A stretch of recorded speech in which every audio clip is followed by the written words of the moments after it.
The morning sun filtered through Venetian blinds at Cedar Falls Medical Center, casting thin stripes across linoleum that had witnessed 3 decades of bad news delivered in sterile rooms.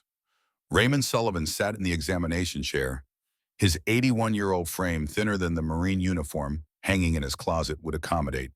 Any more watching Dr. Morrison arrange films on the lightbox with the careful deliberation of a man who'd rehearsed this conversation 100 times but never got comfortable with it. The doctor's fingers traced dark masses that bloomed across Ray's skeletal system, like ink spreading through water. Spine, liver, 3 ribs on the left side. The prostate cancer they'd been monitoring for 18 months had stopped asking permission and started taking territory. Dr. Morrison turned from the light box, his face carrying that particular expression medical professionals cultivate when hope becomes a cruelty rather than a comfort. The words came out practiced, but not unkind 3 months, maybe 4. If the pain stayed manageable, palliative care could start next week. Hospice arrangements should be discussed with family. Ray's hands remained folded in his lap, the skin liver-spotted and crossed with scars that had their own stories from a hill in Korea 70 years ago. His wedding ring caught the fluorescent light worn thin from 5 decades of marriage to Martha before cancer took her 15 years back. The symmetry wasn't lost on him. The room smelled like antiseptic and the particular kind of fear that accumulates in places where bodies get bad news. Ray had smelled worse. Cordite and blood and the strange copper scent of men dying in frozen mud. This was just another hill to climb, except this time the enemy was inside him and there'd be no extraction helicopter waiting at the summit door. Morrison was still talking something about pain management protocols and quality of life considerations, but Ray's attention had drifted to the window where October sunlight painted the Montana landscape in colors his grandmother would have called God showing off. He'd lived 81 years in this country, fought for it when he was barely old enough to shave, buried his wife in it, raised 4 children who'd scattered to their own lives. The idea of leaving it didn't frighten him so much as make him tired in a way that had nothing to do with the cancer. The doctor's voice cut through his reverie with a question that required an actual answer. Had he told his family? Were there arrangements that needed to be made? Did he understand the trajectory they were discussing? Ray's response came out flat, carrying the weight of 7 decades practicing emotional discipline. No morphine. He wanted his mind clear for whatever time remained. No, he hadn't told his children yet, and the doctor wouldn't either. That was an order, not a request. Yes, he understood perfectly well that he was dying. He'd been dying since the moment he was born. This just gave him a deadline to work with. Dr. Morrison started to protest the secrecy, something about family having a right to prepare, but Ray's stare shut that down. The same look that had made privates check their weapons twice and corporals question their life choices. Some things you told people when they needed to know, not when it was convenient. He'd figure out the right time. Or he wouldn't, and they'd figure it out themselves when he stopped showing up to things. The drive home took Ray through downtown Cedar Falls, population 3,200, and changed the kind of town where everybody knew your business, but pretended they didn't unless you needed help. Main Street still had the old theater marquee from 1952, though the building behind it sold antiques now instead of showing pictures. The hardware store where Ray had bought his first hammer 40 years ago occupied the same corner, third generation of Johnson's behind the counter. The bank, the pharmacy, the diner where he took breakfast most Saturdays with Sarah when she drove up from the city. His house sat 3 miles outside town on 12 acres that had seemed like a kingdom when he'd bought it in 1968 and now felt like a maintenance project he'd never finish. White 2-story with green shutters, Martha had insisted on big front porch where they'd watch their kids grow up in summers that bled together into one long memory of sprinklers and screen doors and the particular quality of light that exists only in childhood recollections. Inside the place showed signs of a widower's habitation. Clean but not decorated, functional but not lived in, not really. The living room still had Martha's furniture arranged the way she'd liked it, though Ray had stopped sitting in her chair years ago. The kitchen held 1 plate, 1 bowl, 1 coffee mug in the drying rack. Upstairs, 3 bedrooms stayed closed, except when grandchildren visited, which happened less often as they got older, and found their own lives more interesting than watching an old man putter around a house that remembered better days. Ray climbed the stairs with his hand on the railing, each step a negotiation with joints that had logged too many miles. His bedroom occupied the master suite stripped down to essentials. Bed, dresser, nightstand with a lamp and the bottle of pills Dr. Morrison had prescribed 6 months ago, when the pain started getting ambitious. The closet held his clothes arranged with military precision, including the dress blues he hadn't worn since Martha's funeral. He sat on the bed's edge, the mattress sagging in the spot his body had carved over decades, and let the weight of the diagnosis settle into him like cold water. Finding level, 3 months, 90 days give or take. He'd lived 30,000 days already. What was 90 more, his gaze drifted to the dresser, where photographs documented a life lived largely for other people. Wedding day Martha in white, with flowers in her hair, and a smile that had convinced him the universe occasionally got things right. Daniel at 8 holding a baseball bat bigger than he was. Sarah at 6 missing her front teeth.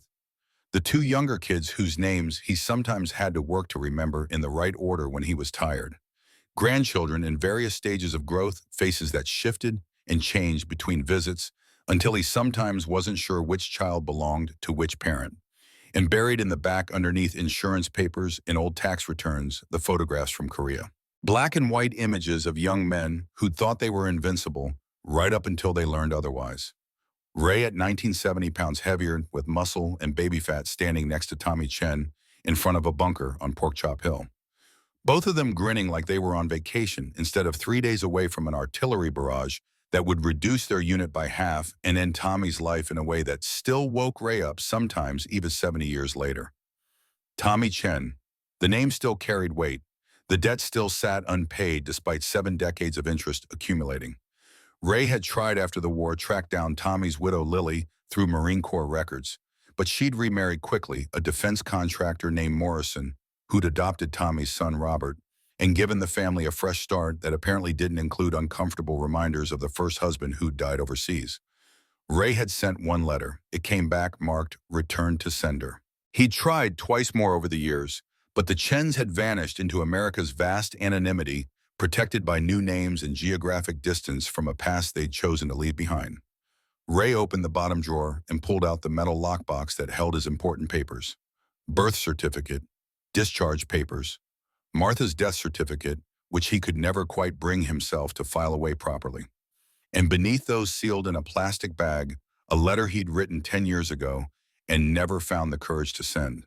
The envelope was addressed to Daniel Sullivan in Ray's careful handwriting, back when his hands were steadier and the arthritis hadn't started making every pen stroke a negotiation.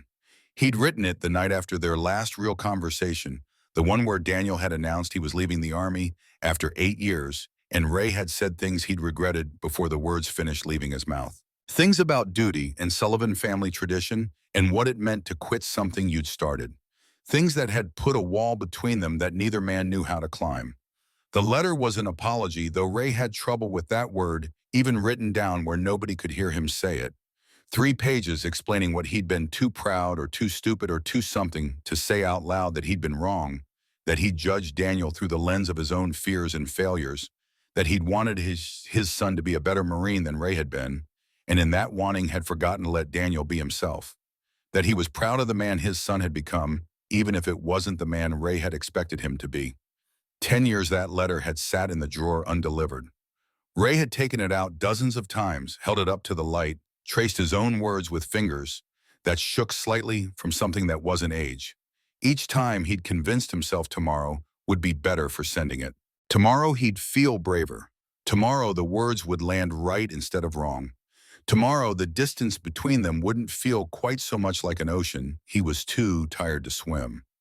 Except tomorrow had become today, 90 days in a row, and the letter stayed in its envelope, and Daniel stayed on the other side of their mutual silence, and the wall stood intact.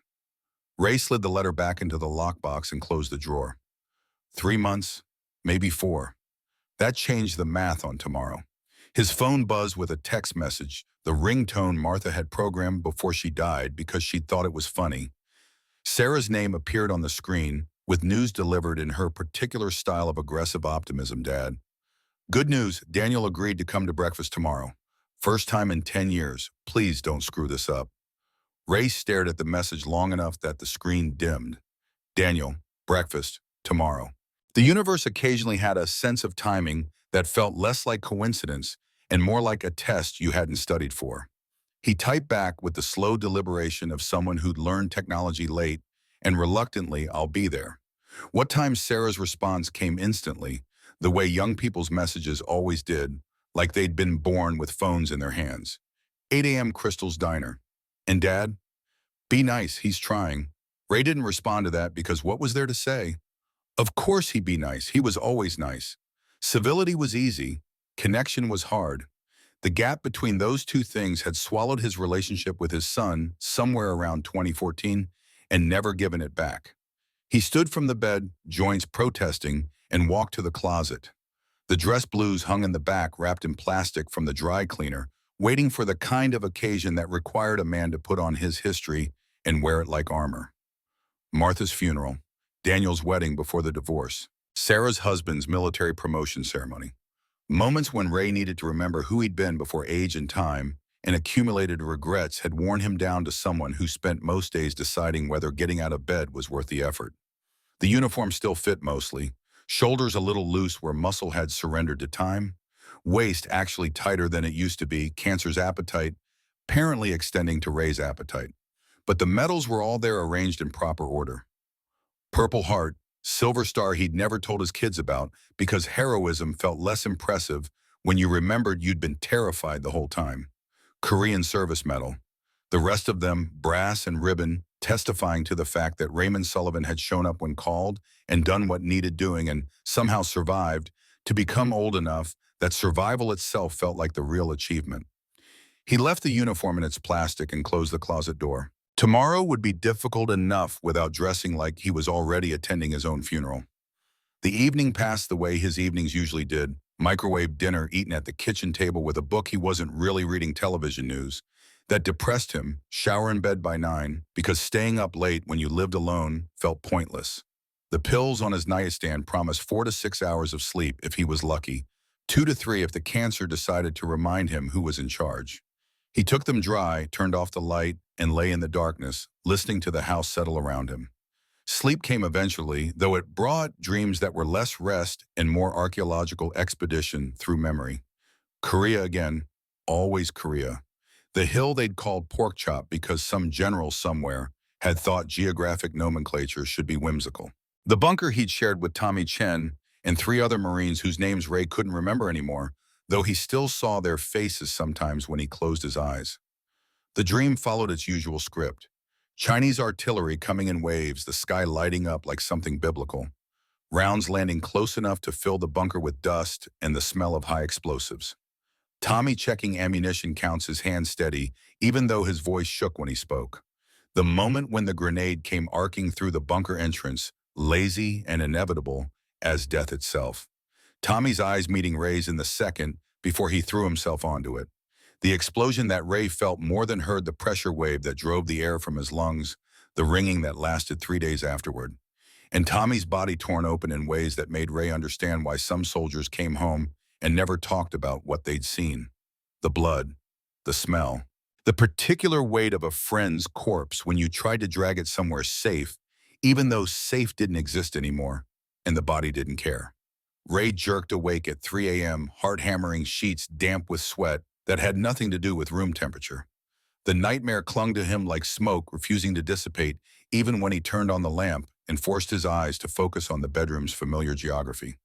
Not Korea, Montana, not 1952, 2020, not 19 years old. 81 dying slowly instead of quickly, which was supposed to be better, though Ray wasn't entirely convinced.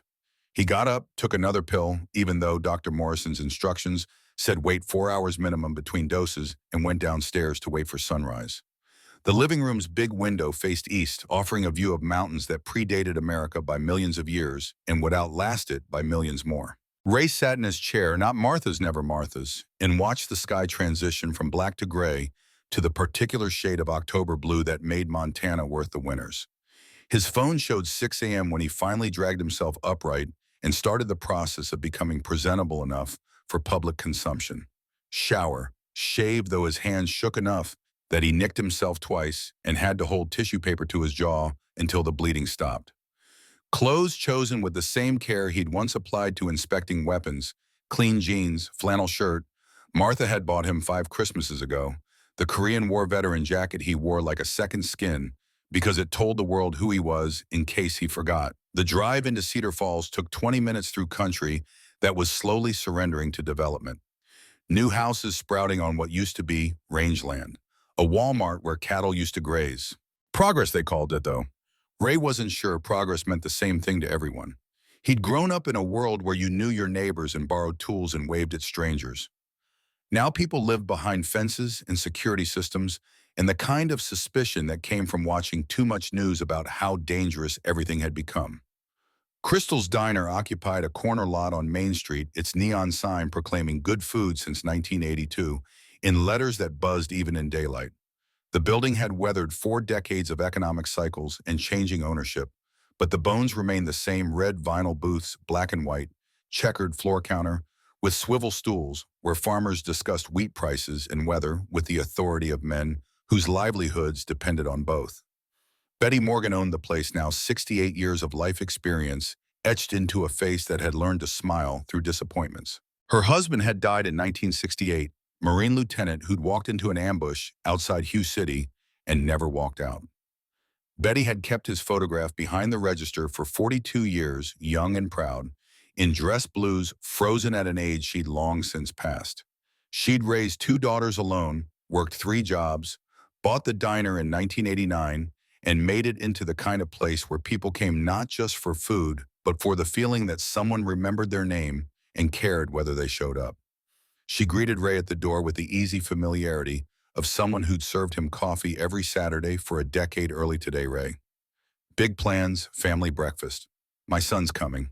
Betty's eyebrows rose in a way that suggested she knew exactly which son and how long it had been. Well, isn't that something?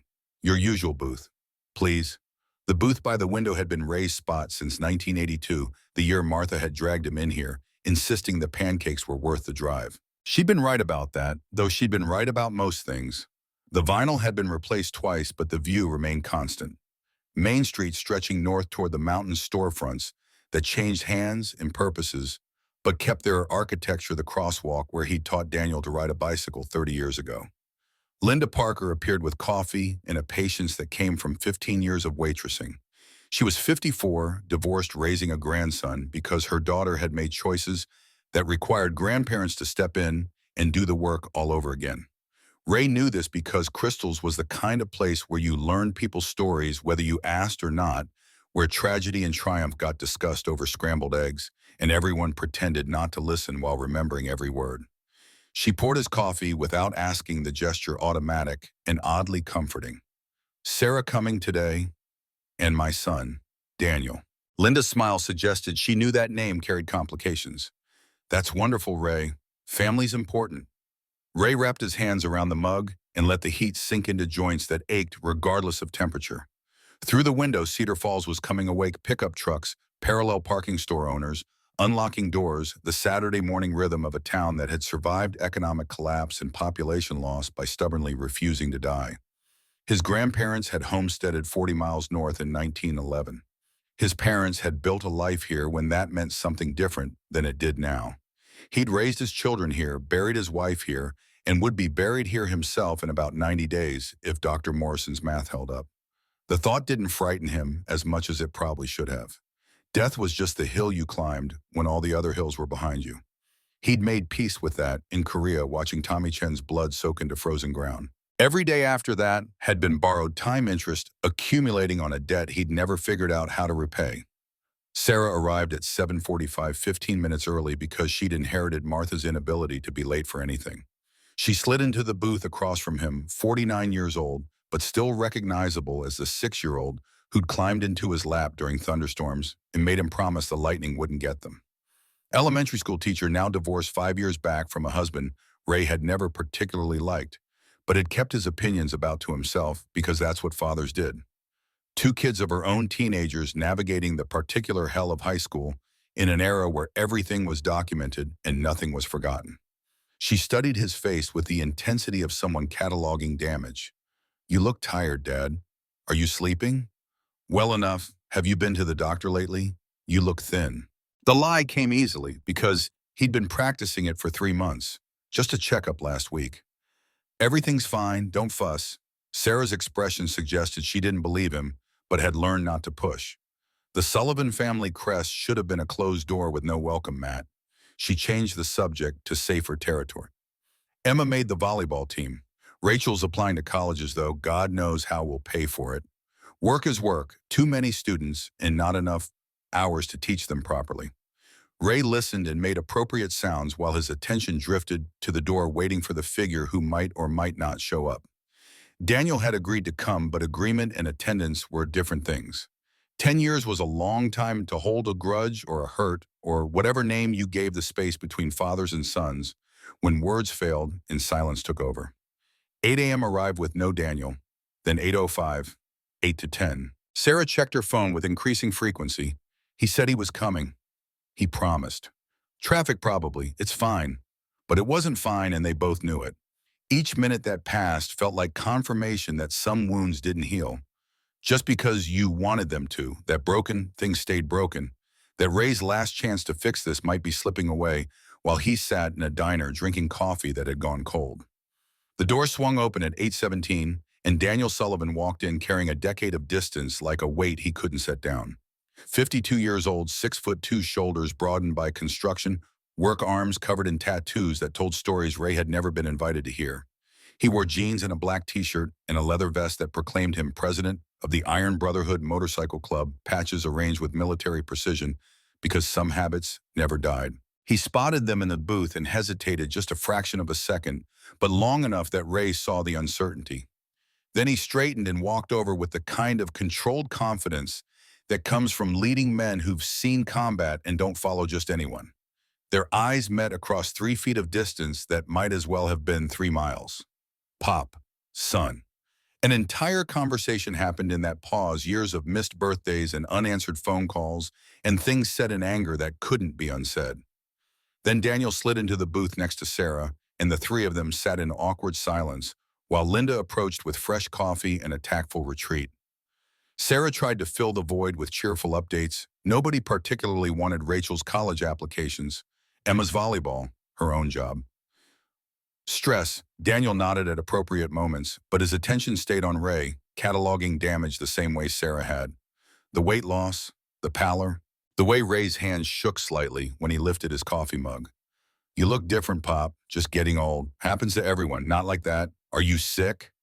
The lie Ray had prepared caught in his throat because lying to Daniel's face proved harder than lying over text messages or through Sarah's relayed information. Just tired, long week. Daniel's expression suggested he knew bullshit when he heard it, but was choosing not to press.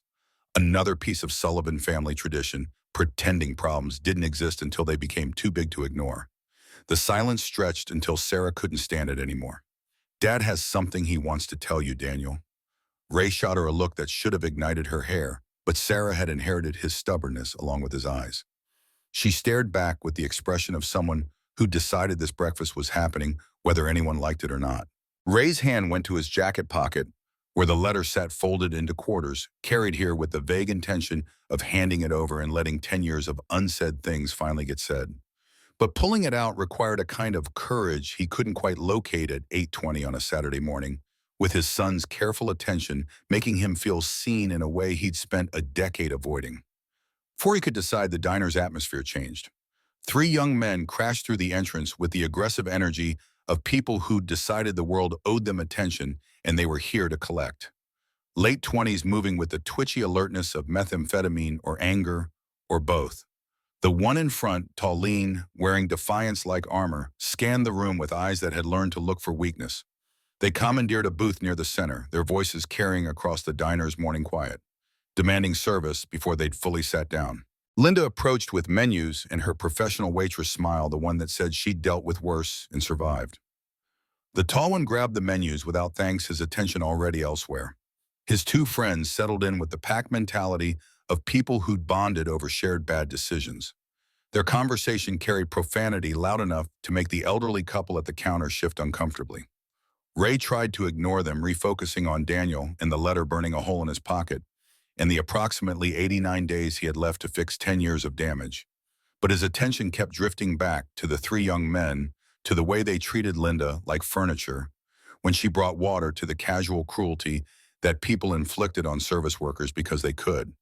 Sarah was saying something about Thanksgiving plans, her voice determinedly cheerful when the crash came. Coffee pot shattering on the floor. Linda stumbling backward, the tall young man's boot exactly where her hand had been a second earlier. His laughter cut through the diner's sudden silence, joined by his friends' voices in a harmony of meanness that made Ray's jaw tighten. Linda apologized, automatic conditioned, and knelt to clean the mess. The young man said something vulgar about her weight, about her age, about the speed of her service. His friends echoed it, amplified it, turned cruelty into entertainment. Ray's hands flattened on the table.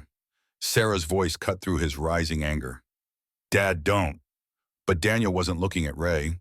Daniel was looking at the young man with Linda's spilled coffee spreading across the floor, his expression shifting from wary to cold in the space between heartbeats. His hands, which had been wrapped around his coffee mug, moved to the table's edge. The leather vest creaked slightly as his shoulders tensed. Ray felt something old and familiar wake up in his chest. The same feeling he'd had in Korea when Tommy Chen had needed backup, when the hill needed defending, when standing by stopped being an option, and doing something became the only choice that let you look at yourself in mirrors afterward. He stood before he'd fully decided to stand, his body making the choice his mind was still debating. The booth's bench scraped against the floor. Sarah's hand grabbed for his arm. "Dad, please, just let Betty call the police." But Ray was already moving toward the young men's booth, each step measured and deliberate, his back straight, in the way it hadn't been for months, his shoulders squared. Behind him, he heard Daniel say something heard the leather vest moving, heard footsteps following, but not stopping him. The diner fell into the kind of silence that precedes violence or wisdom, that moment when everyone holds their breath, wondering which way things will tip. Ray reached the booth where the three young men sat, his shadow falling across their table, his presence impossible to ignore. The tall one looked up with eyes that held no respect for age or experience or the simple human decency of acknowledging someone who'd survived 81 years of a world that broke most people long before they got that far. He started to say something dismissive, something Ray had heard variations of throughout his life, from people who'd never learned that cruelty was weakness, dressed as strength. Ray's voice came out calm but carried the weight of 7 decades learning when to speak and what to say. "Son, I think you owe the lady an apology." The young man stood slowly unfolding to his full height, which brought him roughly level with Ray's collarbone. His friends shifted in their seats, uncertain whether to be amused or alarmed. The diner watched every patron frozen in place, Betty behind the register, with one hand reaching for the phone. The young man's response came loaded with contempt. "Who the fuck are you, old man? Someone who knows how to treat people with respect. Something your parents clearly never taught you." The words landed like a slap, and perhaps that's why the young man's hand moved. Or perhaps it was the meth-making decisions his sober brain would have reconsidered. Or perhaps he was just the kind of person who'd learned to solve problems with violence because thinking was harder. His palm caught Ray across the face hard enough to snap his head sideways. The sound echoed in the diner's stunned silence. Ray stumbled backward, caught the edge of a table, his hand going to his cheek where heat bloomed. His lips split against his teeth, blood filling his mouth with the copper taste he remembered from Korea. For a moment, Ray just stood there, his hand on his face, looking at the young man with an expression that held more sadness than anger. As if he'd asked the world a question and gotten an answer that confirmed his worst suspicions about how far things had fallen while he wasn't paying attention. Sarah screamed his name. Betty grabbed the phone. The elderly couple at the counter sat frozen. Linda covered her mouth with both hands. The diner's other patrons collectively stopped breathing. Daniel moved forward, but Ray raised his other hand in a gesture that meant, "Wait, not yet." He straightened slowly, taking his hand away from his face, revealing the blood that had started running down his chin. His eyes never left the young man who'd hit him. "What's your father's name, son?" The question clearly wasn't what anyone expected. The young man blinked, his bravado flickering. "What? Your father, the soldier you mentioned. What was his name? Chen? Robert Chen? Vietnam? Why the fuck do you care?" The name hit Ray like a second slap, harder than the first. His face went white. His hand found the table again, gripping it hard enough that his knuckles stood out. The diner spun slightly, or maybe that was just Ray's balance failing. Or maybe the universe had a sense of irony that extended to making impossible coincidences feel like cosmic jokes. Tommy Chen's boy, you're Tommy's grandson. Before the young man could respond, before Ray could process what his mouth had just said, the diner's door swung open. The sound cut through everything else, metal and glass, in the particular quality of silence that comes right before everything changes. Daniel had been moving toward Ray, but stopped his body, recognizing something his brain was still catching up to. Everyone turned toward the entrance. Everyone watched as a wall of leather and muscle and 40 years of accumulated military experience filed through Crystal's diner's front door like an occupying force that had decided an occupation would be peaceful only so long as everyone cooperated. 8 men in leather vests bearing patches that identified them as Iron Brotherhood Motorcycle Club. Different ages, different backgrounds unified by something that went deeper than fashion or rebellion. They moved with the coordinated precision of people who'd learned to trust each other in places where trust meant survival. The way they positioned themselves wasn't threatening exactly, but it was deliberate. Doorway covered, exits marked, sight lines clear. The young man who'd slapped Ray suddenly looked very small and very young and very aware that he'd miscalculated badly. Daniel walked past his brothers, past the stunned patrons, straight to Ray. His hand went to his father's shoulder, gentle, despite the calluses. "Pop, you okay?" Ray nodded, still processing the name he'd just heard. Still trying to reconcile the young man who'd hit him with the photograph he kept in his dresser drawer of Tommy Chen grinning outside a bunker 70 years ago. Still feeling the weight of decades-old debt demanding payment in a form he couldn't have anticipated if he'd lived another 81 years. Daniel turned to face the 3 young men, and the temperature in the diner dropped about 15 degrees. His voice came out quiet, which somehow made it more intimidating than if he'd shouted.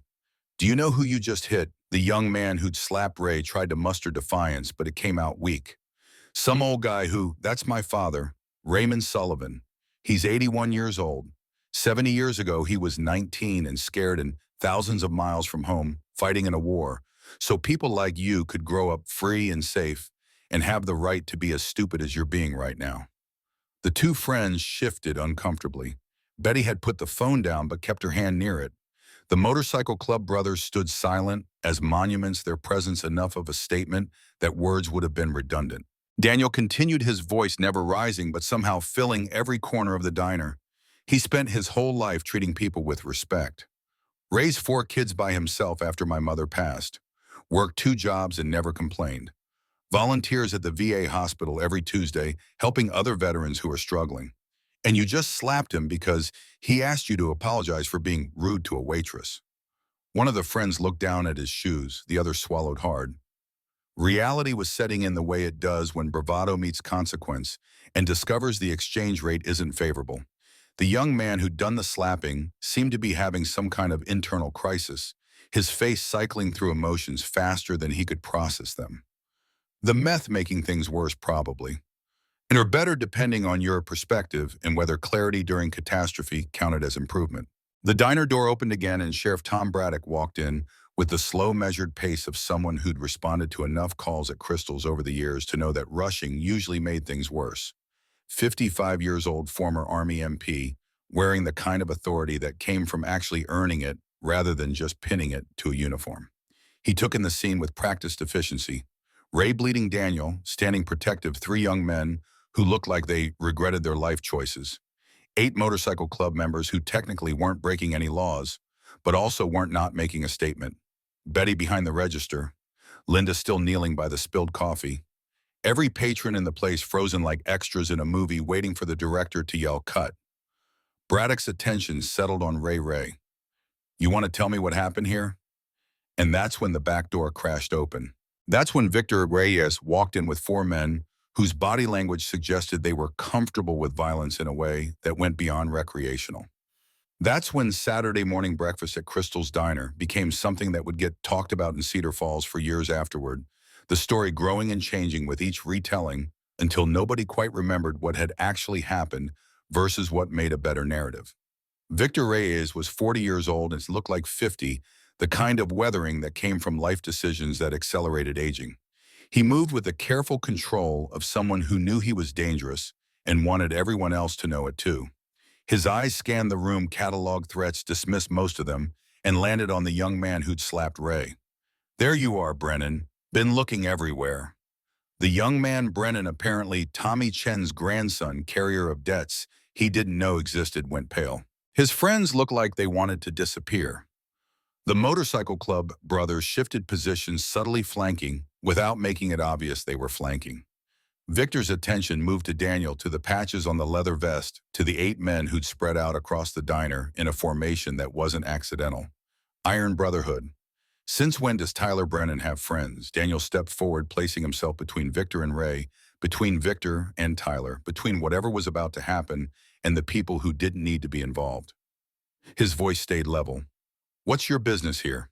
Victor smiled without warmth. "Brennan owes me $15,000. I'm here to collect."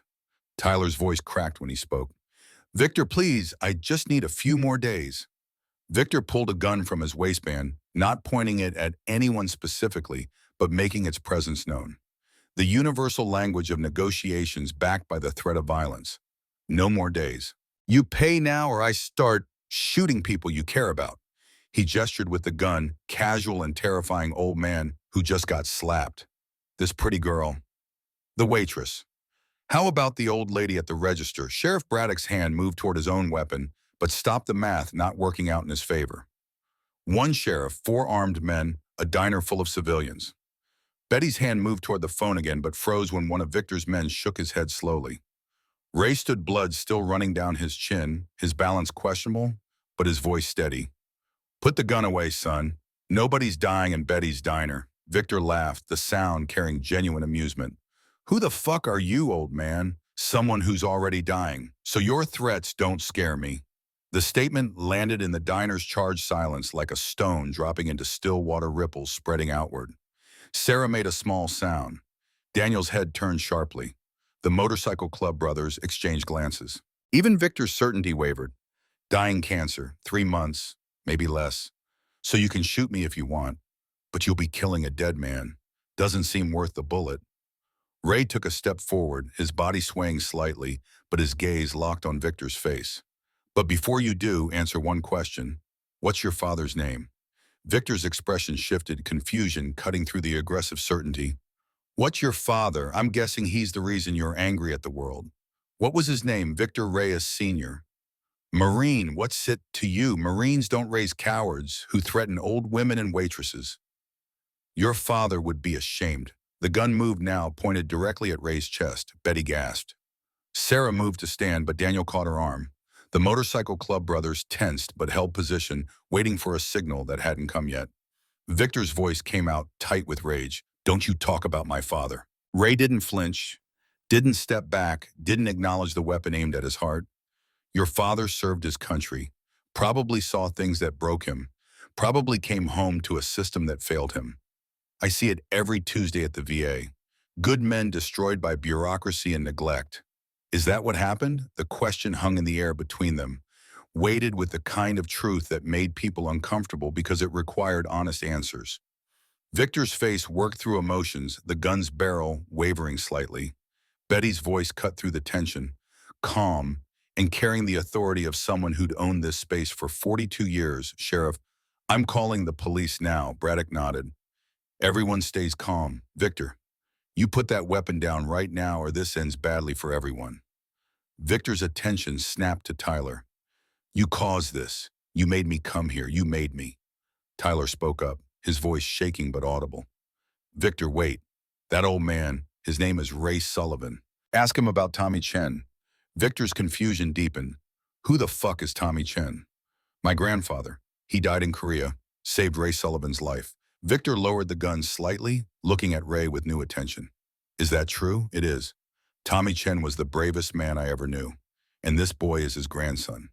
The diner held its collective breath while Victor processed that information. The gun stayed out but pointed at the floor now. His men waited for direction. The motorcycle club brothers stood ready. Sheriff Braddock's hand stayed near his weapon. Betty kept the phone in her hand. Linda remained frozen by the spilled coffee. Sarah gripped the boot's edge hard enough to hurt. Daniel positioned himself between his father and every possible threat. Ray's voice came out tired but firm. "You've got choices to make, son, same as we all do. You can be the man your father was before the war broke him, or you can be what the world made you. But you don't get to be both. Victor stared at Ray for a long moment, the gun hanging loose in his hand, his expression cycling through calculations Ray couldn't read. Then he spoke, and the words came out clipped and final. Okay, old man, you got my attention. Here's the deal. You've got 48 hours to get me 15 grand.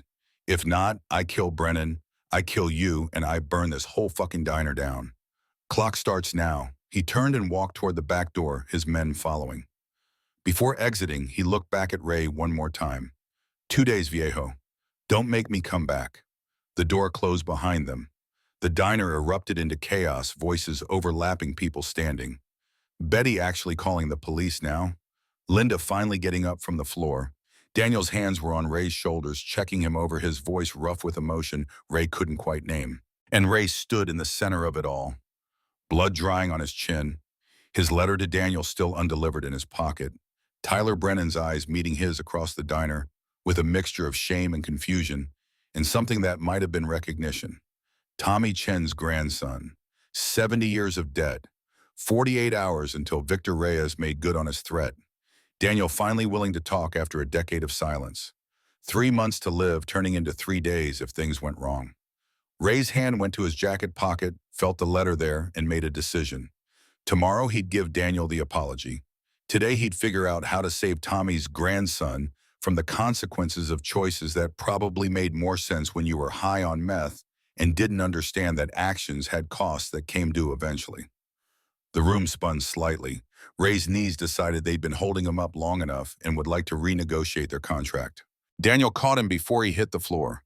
Strong arms that reminded Ray distantly of carrying Daniel as a baby, of teaching him to ride a bicycle, of all the moments when being a father had felt natural and right, instead of like something he was perpetually failing at. Sarah was there too, her hand on his face, her voice saying words he couldn't quite process through the ringing in his ears that might have been tinnitus, or might have been the echo of Tommy Chen's last breath 70 years ago, telling Ray to take care of his family, a promise Ray had failed to keep until it walked into a diner and slapped him across the face. Sheriff Braddock was talking to Daniel something about statements and reports and what actually happened here. Betty was giving Linda ice for the bruises forming where she'd hit the floor. The motorcycle club brothers had formed a loose perimeter around the booth where Ray sat bleeding. And Tyler Brennan stood by his own table looking at Ray like he'd just seen a ghost and wasn't sure whether to run from it or toward it. Ray touched his split lip, looked at the blood on his fingers, and thought about Tommy Chen's blood on his fingers in 1952 and how some stains never washed out no matter how many decades you spent scrubbing. He thought about the letter in his pocket that Daniel still didn't know existed. He thought about $15,000 he didn't have, and 48 hours he couldn't afford to waste, and 3 months of life that might not matter if Victor Reyes decided patience was overrated. And he thought about Tyler Brennan, 28 years old and drowning Tommy Chen's grandson, carrying Tommy Chen's eyes in a face that could have been Tommy's, if you squinted and allowed for genetics doing their mysterious work across generations. The debt Ray had carried for 70 years had just walked through the door, asking to be paid. The universe had given him a chance to fix something that had been broken since before Tyler was born. And all it would get it was everything Ray had left, which when you added it up, didn't amount to much. 3 months, some retirement savings, a letter he'd never sent, and whatever remained of the warrior he'd been before time and cancer and accumulated regrets had worn him down to someone who ate microwave dinners alone and counted days like a prisoner watching his sentence run down. Sarah's voice cut through his thoughts. Dad, you need a hospital. I need to go home. You're bleeding. I've bled before. Daniel, take me home. And Daniel did, because that's what sons do, even when 10 years of silence sits between them like a wall.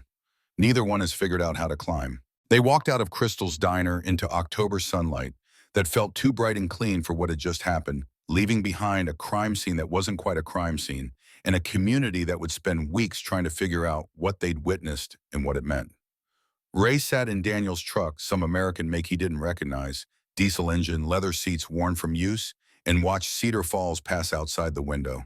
His town, his life, his 81 years compressed into 12 acres, and a house that needed work, and memories that weighed more than the cancer eating through his bones. Daniel drove in silence, his hands tight on the steering wheel, his jaw working like he had things to say but couldn't find the words to say them. Ray understood that feeling. He'd spent 10 years not finding words. Maybe that's what the Sullivan family did best, hold things in until they festered into something that couldn't be fixed with simple conversation. The truck pulled into Ray's driveway. Daniel killed the engine. Neither man moved for a long moment, sitting in the cab like they'd run out of road and didn't know what came next. Pop, yeah, what the hell was that? That was Tommy Chen's grandson. That was a debt I should have paid 70 years ago. That was the universe giving me a chance to fix something before I run out of time to fix anything. You really have cancer. The lie wouldn't come this time. Ray's hand went to his jacket pocket, pulled out the letter, held it without offering it yet. Stage 4. 3 months, maybe less. Dr. Morrison told me yesterday. Daniel's face did something complicated, emotions Ray couldn't parse flowing across it like weather. Yesterday you've known since yesterday, 3 months. I've known for 3 months. The silence that followed felt like judgment or grief or both. Daniel's hands stayed on the steering wheel, even though the engine was off, knuckles white. Ray held out the letter. I wrote this 10 years ago, the night after our last fight. I should have given it to you then. I'm giving it to you now. Daniel took the envelope like it might explode. He opened it, carefully unfolded 3 pages of Ray's handwriting, and began to read. Ray watched his son's face, saw the moment understanding arrived, saw the moment anger softened into something that might have been forgiveness or might just have been exhaustion. When Daniel looked up, his eyes were wet. Pop, why didn't you send this? 'Cause I'm a stubborn old man who thought tomorrow would always be there. Turns out tomorrow has limits. I didn't plan for. I would have come home. If I'd known, I know. That's why I didn't tell you. I wanted you to come because you wanted to, not because you had to. That's the stupidest thing I've ever heard. Yeah, runs in the family. They sat in the truck for another moment. The October sun warmed through the windshield, the house waiting beyond the driveway like evidence of a life that would continue after Ray stopped being part of it. Somewhere in Cedar Falls, Tyler Brennan was probably panicking. Somewhere Victor Race was counting down 48 hours. Somewhere the clock was ticking on multiple deadlines, and Ray Sullivan was sitting in his son's truck, holding the silence that had separated them, and wondering if 3 months was enough time to fix everything that mattered, or if he'd waited too long and some things stayed broken forever. Daniel folded the letter carefully, put it back in the envelope, and tucked it into his own jacket pocket. What do we do about Tyler? We keep him alive. We pay his debt. We do what Tommy Chen would have done if our positions were reversed. With what money I've got, retirement savings. 22,000 should cover it. Pop, that's your money. For you. I'm dying, son. What am I going to spend it on? More pills, a fancier coffin? Daniel's face worked through objections he couldn't quite articulate, then settled on acceptance that looked like defeat. We need to tell Sarah. Not yet. Let me figure out the money part first. Then we'll have the family meeting where everyone cries and makes me promise to fight harder, and I lie and say I will. You're an asshole, you know that. Learn from the best. Mom was a saint. I meant my drill sergeant. That got a small laugh, broken and brief, but real. Daniel opened the truck door. Come on, let's get you cleaned up. Then we figure out how to save Tommy Chen's grandson from his own stupid choices. They went into the house and Ray showed his son where the first aid kit lived, and Daniel cleaned the blood off Ray's face with surprising gentleness for a man whose hands were calloused from construction work and motorcycle maintenance. The split lip would heal. The bruise would fade. The cancer would kill him in 3 months regardless. But Tommy Chen's grandson would live. That debt would be paid. And maybe Daniel would remember that his father had tried at the end to be better than he'd been in the middle. Maybe that would be enough. Maybe 3 months could hold more redemption than 10 years of silence if you use them right. Ray let his son clean his face, let himself be cared for in a way he hadn't allowed in years, and tried not to think about 48 hours, counting down to consequences he couldn't quite see yet, but knew were coming anyway. The afternoon sun stretched long shadows across Ray's kitchen table, where 3 people sat in the kind of silence that forms when everyone knows the truth, but nobody wants to be the first to say it out loud. Sarah had arrived 20 minutes after Daniel called her, driven by the particular urgency that comes from hearing your brother say, "Dad's been hurt," without elaborating on how or why or whether hospitals should be involved. She'd taken one look at Ray's split lip and swelling jaw and gone pale in a way that reminded him of Martha getting bad news, the color draining from her face like someone had opened a valve. Now she sat across from her father, hands wrapped around untouched coffee, her teacher's instinct for reading situations telling her this was bigger than a split lip and a bar fight story that didn't quite add up. Daniel leaned against the counter, his leather vest creaking. When he shifted weight, his attention divided between his father and his phone, where messages kept arriving from MC Brothers wanting updates. The house felt smaller, with both his children in it, the walls closing in, with accumulated history and present crisis and the weight of things that needed saying but kept getting postponed because saying them made them real. Ray broke the silence first because that seemed like a father's job, even when the words tasted like defeat. I have stage 4 prostate cancer. Metastasized to spine and liver.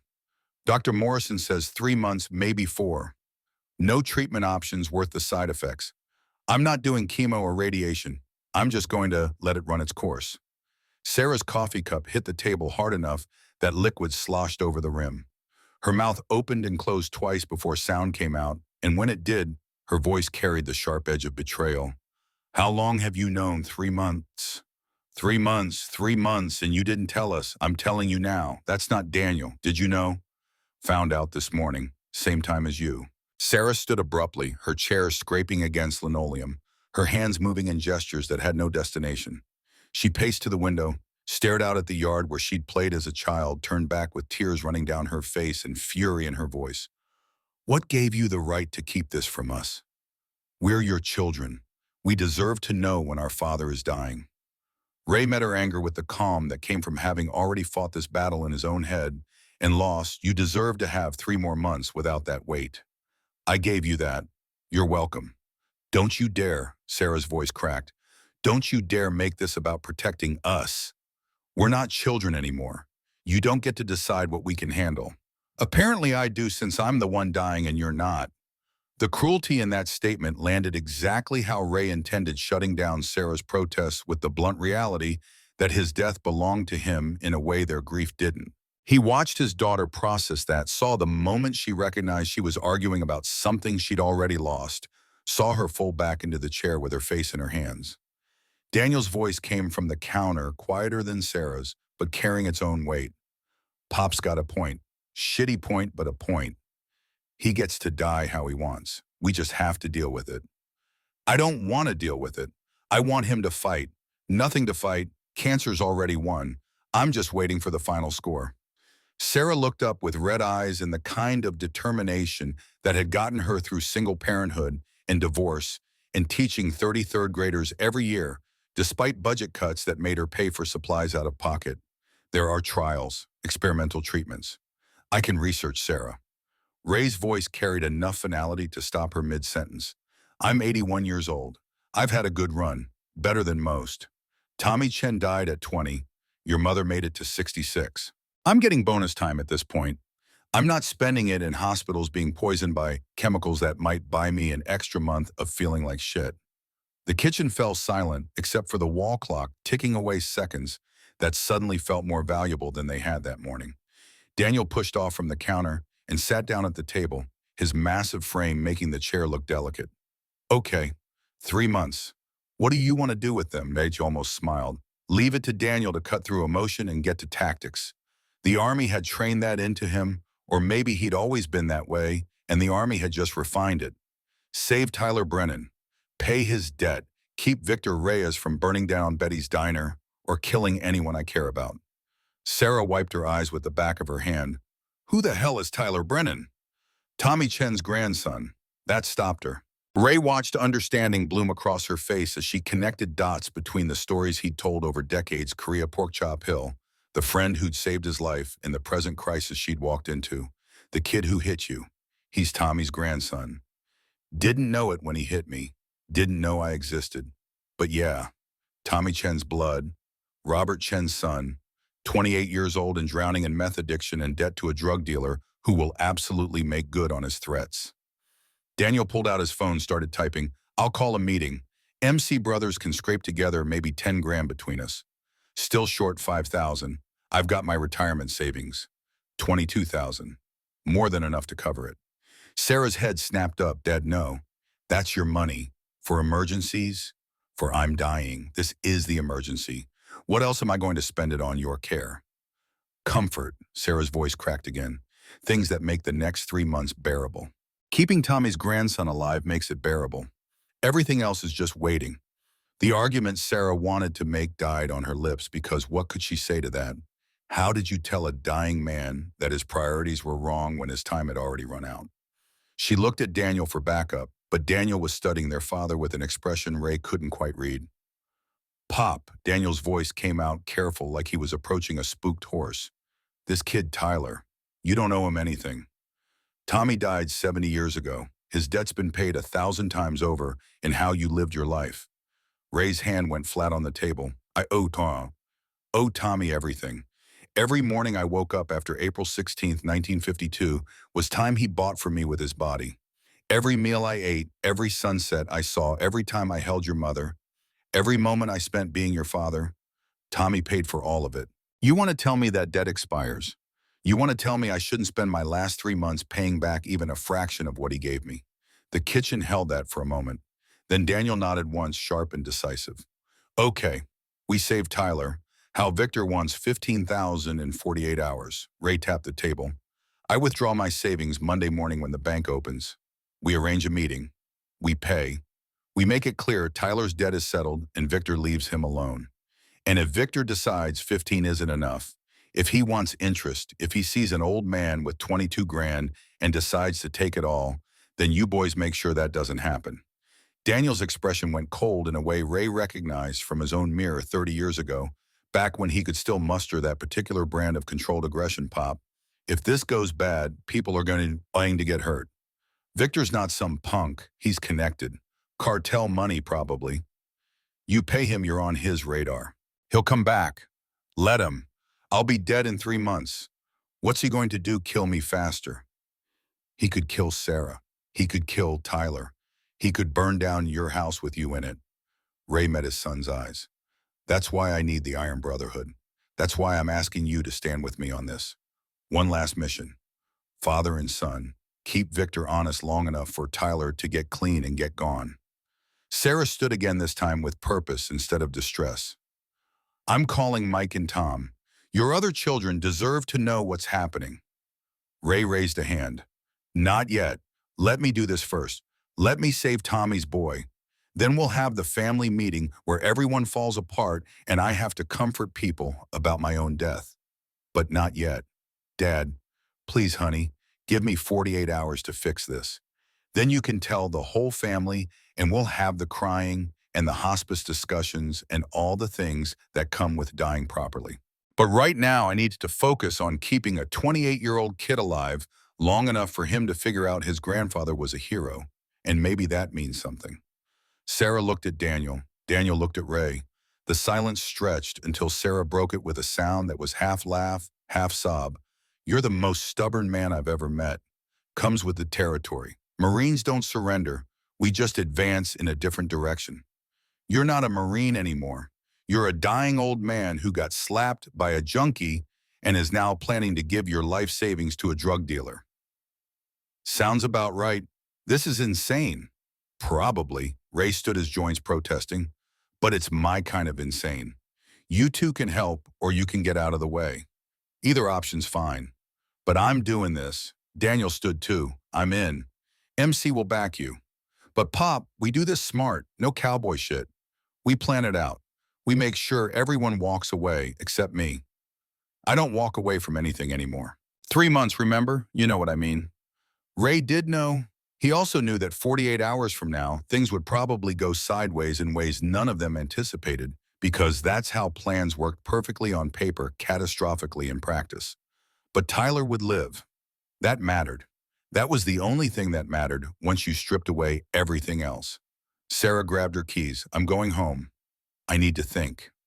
And cry. And probably drink wine I shouldn't drink on a Saturday afternoon. Call me tomorrow. Tell me the plan.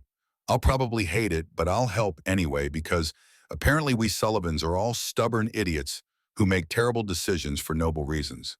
She kissed Ray's forehead, hugged Daniel so hard he grunted, and left through the kitchen door without looking back.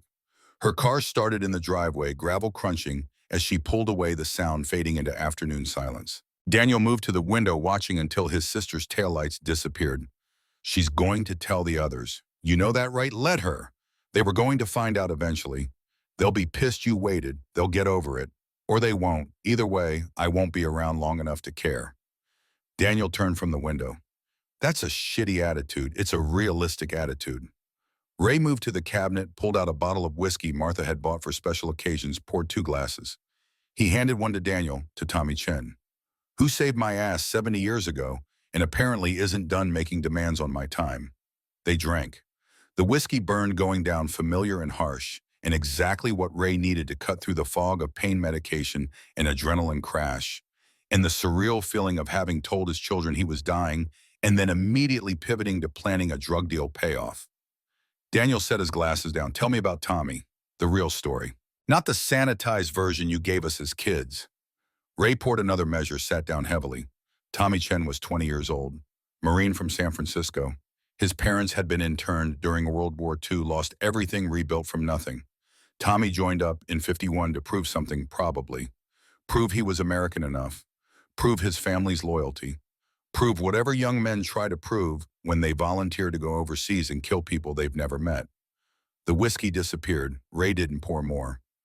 We shipped out together, ended up in the same unit. Korea was... Ray paused, searching for words that had never quite fit what he'd experienced. It was cold, colder than anything I'd known, and loud. Artillery coming in sounds like the world ending. You don't get used to it, you just learn to function through it. What happened on Pork Chop Hill, April 16, 1952? Ray's voice flattened out, taking on the tone of someone reciting facts to avoid feeling them. Chinese offensive. They wanted the hill. We were dug in. They had numbers. We had position. Basic math that always ends the same way. Lots of people die, and somebody claims victory, and nothing really changes except the names on the casualty reports. And Tommy saved my life. Saved 2 other Marines. Chinese grenade came into our bunker. Tommy didn't hesitate. Just threw himself on it. Died instantly.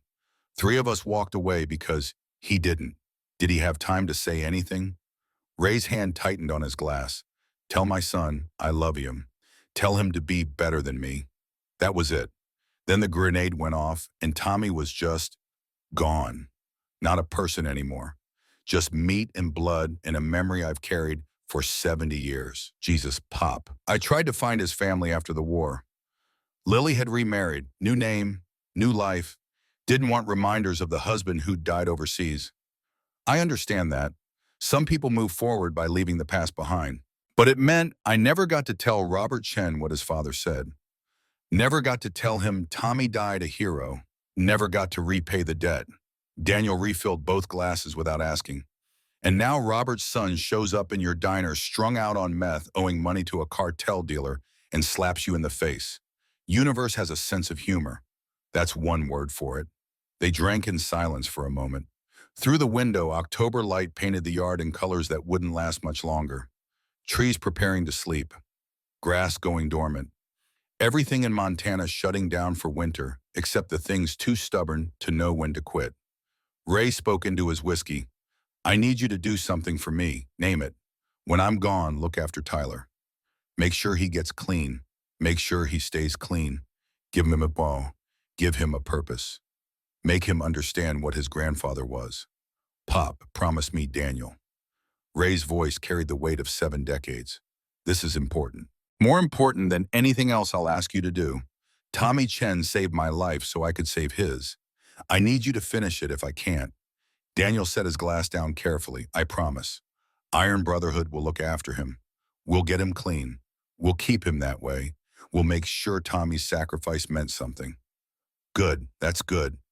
The kitchen fell quiet again. Ray's body was starting to register everything that had happened. The slap, the adrenaline, the stress of confession, the whiskey hitting pain medication in ways Dr. Morrison would definitely not approve of. His hands shook slightly, his vision blurred at the edges.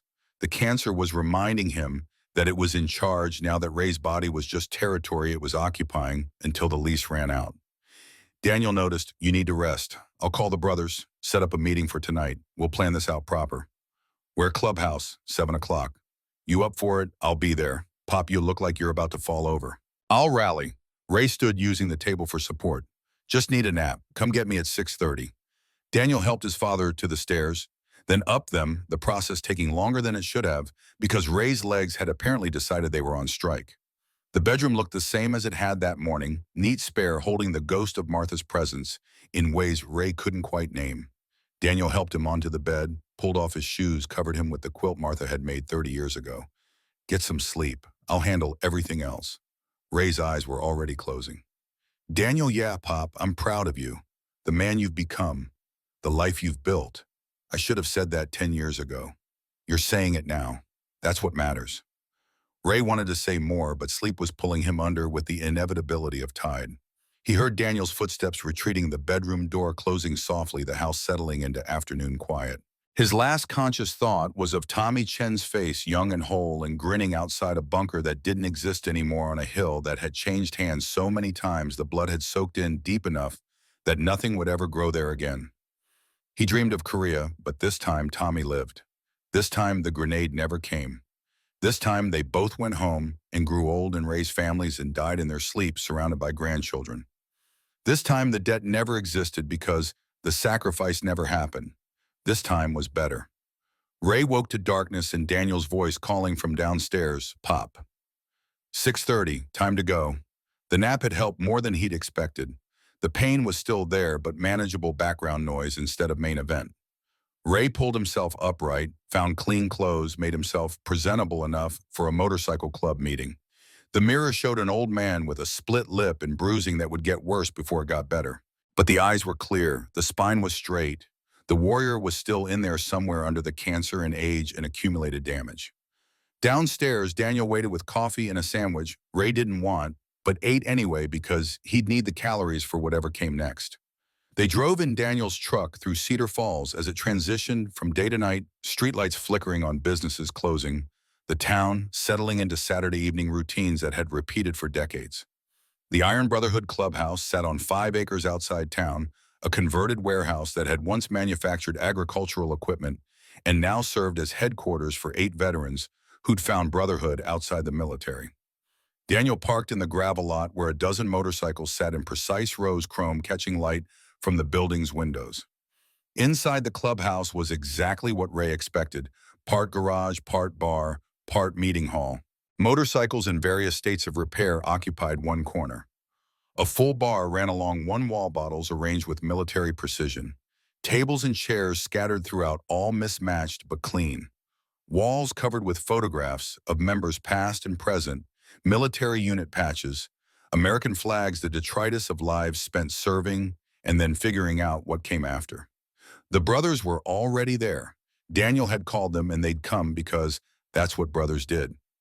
Ray counted 8 men ranging from late 40s to mid-60s, all veterans, all carrying the particular bearing that came from military service.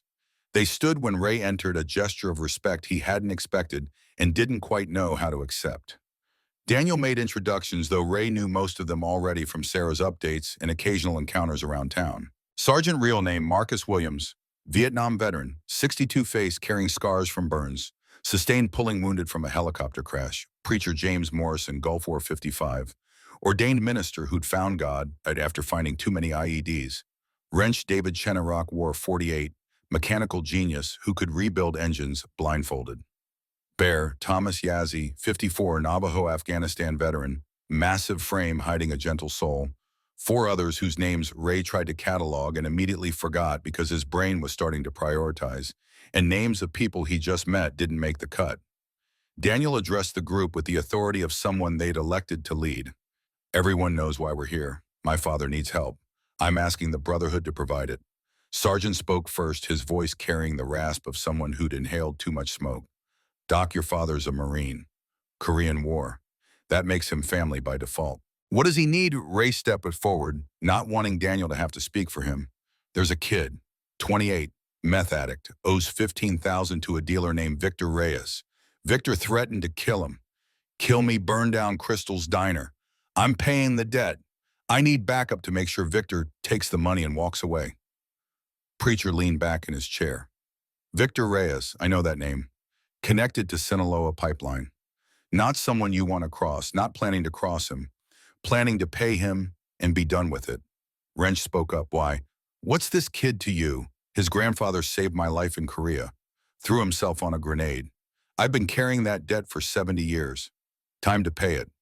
The brothers exchanged glances. Some kind of non-verbal communication Ray couldn't quite read. Then Sergeant nodded. When and where Monday morning? I'm withdrawing 22,000 from my bank. We arrange a meeting with Victor.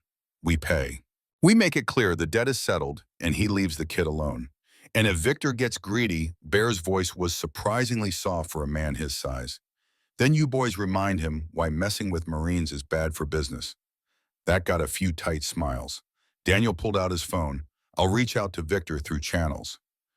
Set up the meet for Monday afternoon. Neutral ground, public place. Somewhere he feels safe enough to deal but exposed enough that he won't try anything stupid. Crystal's Diner, Ray said. Where this started is where it ends. Daniel frowned. Pop that puts Betty and Linda at risk. Betty's a Marine widow. She'll understand. And having it in the diner means witnesses. Means Victor has to play it straight. Sergeant nodded slowly. Bold move. I like it. Shows we're not afraid of him. We're not. Ray's voice carried conviction he mostly felt. Victor's a businessman. He wants his money. We give him his money. He goes away. Simple transaction. Nothing simple with cartel money. Preacher stood, moved to the bar, poured himself water. But you're right, that public location keeps him honest. Question is what happens after Victor walks away, but the kid's still an addict.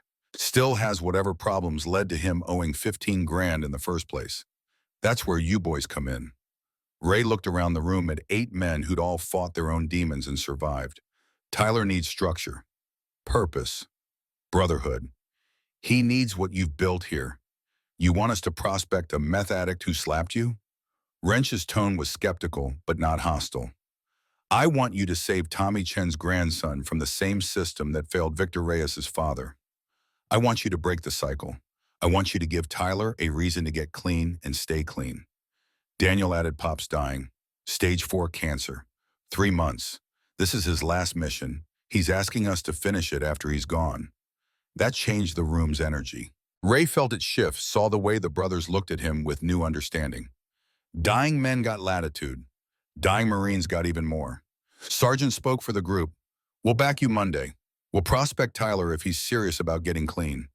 We'll honor Tommy Chen's sacrifice by making sure his grandson doesn't waste his life. That's the best we can offer. That's all I'm asking. The meeting continued for another hour, planning details that Ray mostly let Daniel handle. Where to position people. How to coordinate with Sheriff Braddock. What to do if Victor brought more men than expected. Contingency plans for contingencies that bred more contingencies. The tactical side of ensuring a simple money handoff didn't turn into a bloodbath. Ray's attention drifted. The clubhouse walls held photographs of members, some alive, some dead, all connected by service and sacrifice. He recognized the pattern because he'd lived it: young men going to war, coming home changed, finding each other because civilian life didn't quite fit anymore. Building families from broken pieces, creating meaning from chaos. Tommy Chen should have had this. Should have come home, gotten old, found brotherhood among other Marines who understood. Instead, he died at 20 and left a family that didn't know how to mourn him properly, a son who'd grown up without a father, a grandson who'd inherited trauma he didn't have words for. Ray was pulled from his thoughts by Daniel's hand on his shoulder. Pop, you okay? Just tired. What's the plan? Monday 9 a.m., you withdraw the cash. 10 a.m., we meet here and go over final details. Noon, Victor meets us at Crystal's. We pay, we leave. Brotherhood maintains presence until we're sure Tyler's safe. And Tyler, I'll talk to him tomorrow. Explain what's happening. Make sure he understands this is his one chance. Good. That's good. The meeting broke up around 8:30. Brothers dispersed to homes and families and Saturday evening plans that had been interrupted for this. Daniel drove Ray home through darkness, neither man talking much. The day had been long and strange and exhausting in ways that went beyond physical. At Ray's house, Daniel killed the engine, but didn't move to leave Pop about that letter. Yeah, thank you. For writing it, for keeping it, for giving it to me today. Should have given it to you 10 years ago. Maybe. But you gave it to me when I needed it most. That counts. Ray nodded, too tired to process the forgiveness Daniel was offering. He climbed out of the truck, made his way to the front door, turned back to see Daniel still sitting there. Get home, son. Tell your kids you love them. Don't wait 10 years like I did. I will, Pop. I will. The truck's taillights disappeared down the driveway. Ray went inside to a house that felt emptier than it had that morning, despite nothing physical having changed. He climbed stairs that seemed steeper, found his bedroom that seemed smaller, lay down on a bed that seemed less comfortable than it used to be. His phone buzzed. Text from Sarah. I told Mike and Tom, they're calling you tomorrow. I'm sorry, but they needed to know. Ray typed back, it's fine. Expected. Love you. Love you too, Dad. Please don't die before Monday. I need to see you save that kid. I'll try my best. He set the phone aside and stared at the ceiling, where shadows moved in patterns that meant nothing and everything. 40 hours until the money handoff. 90 days until the cancer finished its work. Somewhere between those two deadlines, Ray Sullivan would figure out how to keep Tommy Chen's grandson alive and maybe find peace with the fact that 70 years of carrying guilt was finally coming to an end. Sleep came slowly, bringing dreams of bunkers and grenades and young men who never got old. But this time when Tommy Chen died, Ray didn't wake up screaming. This time he woke up calm, knowing that Monday was coming, and with it the chance to finally settle a debt that had accumulated interest for 7 decades. Sunday morning arrived with the particular quality of light that comes before storms, the sky heavy with clouds that hadn't decided whether to release their burden or hold it another day. Ray woke at 5 too early, but also too late to go back to sleep. His body ached in ways that made getting out of bed a negotiation with muscles that had forgotten their purpose. The house was quiet. The world was quiet. Cedar Falls on Sunday morning existed in that space between Saturday night's revelry and Monday morning's responsibilities, everyone sleeping in or attending church or pretending that time wasn't passing as fast as it actually was. Ray made coffee, took his pills, sat at the kitchen table with the newspaper he didn't read. His phone showed 3 missed calls, Mike Tom probably. Sarah again. He'd call them back later. Right now he needed to think about Tyler Brennan, about where the kid was, about how to make sure he showed up Monday to witness his debt being paid. The answer came from Daniel's text at 7 a.m. found Tyler. He's at the Riverside Motel room 12. Told him you wanted to talk. He'll be there until noon. Ray finished his coffee, dressed in clean clothes, drove through Cedar Falls past churches where people who believed in salvation gathered to sing about it. The Riverside Motel occupied a stretch of highway that had once been the main route through town and now was just the place where people stayed when they couldn't afford anywhere better. 12 rooms, all ground floor, all facing a parking lot where Tyler's rusted truck sat next to 3 other vehicles that had seen better decades. Room 12's door was cracked open. Ray knocked anyway, then pushed through into a space that smelled like cigarettes and desperation and the particular funk of someone who'd stopped caring about hygiene because caring about anything required energy meth had stolen. Tyler sat on the bed's edge looking worse than he had yesterday. Withdrawal was setting in, sweating despite the cool air, shaking his eyes that couldn't quite focus. He looked up when Ray entered, his face cycling through shame and confusion and fear. Mr. Sullivan, I didn't think you'd actually come. Ray pulled the room's only chair away from the desk, sat down facing Tyler. Your grandfather was named Tommy Chen. He was a Marine. He died in Korea saving my life and 2 other men. He was 20 years old. He had a wife and a son he never got to meet. That son was your father, Robert. Tyler's face worked through emotions. How do you know about my dad? You told me yesterday, Robert Chen, Vietnam. I never got to meet him, but I looked for him after the war. Your grandmother remarried, changed names. I lost track. My dad never talked about his father. Said it hurt too much. Probably did. Growing up without a father because he died being a hero. That's a heavy thing to carry. Is that why you're here, to tell me about Grandpa? I'm here to tell you that tomorrow I'm paying your debt to Victor Reyes, $15,000. You'll be free and clear. Tyler's face showed disbelief. Why would you do that? I hit you. I was an asshole. I deserve whatever Victor does to me. You probably do, but your grandfather didn't deserve to die at 20. Your father didn't deserve to grow up without him, and I didn't deserve to live 70 extra years while Tommy's family fell apart. So I'm paying the debt. Call it interest on what I owe your grandfather. I don't understand. Ray leaned forward. Tommy Chen threw himself on a grenade to save 3 men. One of those men was me. I've spent 70 years trying to figure out how to repay that. You're my answer. I save you. I get Tommy's grandson clean. I make sure his sacrifice meant something beyond just keeping one 19-year-old Marine alive long enough to become a stubborn old man. Tyler's eyes filled with tears. I'm not worth saving, Mr. Sullivan. I'm just a junkie who fucked up his life. My dad would be ashamed. My grandpa would be ashamed. They'd want you to get better. That's what I want too. Tomorrow after I pay Victor, you're going into rehab. Daniel's arranging it. VA facility in Billings. 90 days, maybe longer if you need it. Iron Brotherhood will cover the cost. I can't ask you to do that. You're not asking. I'm telling. This is what happens. You get clean. You stay clean. You become the man Tommy Chen would have wanted his grandson to be. That's how you honor him. Tyler wiped his face with shaking hands. What if I can't? What if I relapse? Then you get up and try again. That's what warriors do. They keep fighting even when the fight seems impossible. I'm not a warrior. I'm nobody. You're Tommy Chen's blood. Ray stood his knees protesting. That makes you somebody.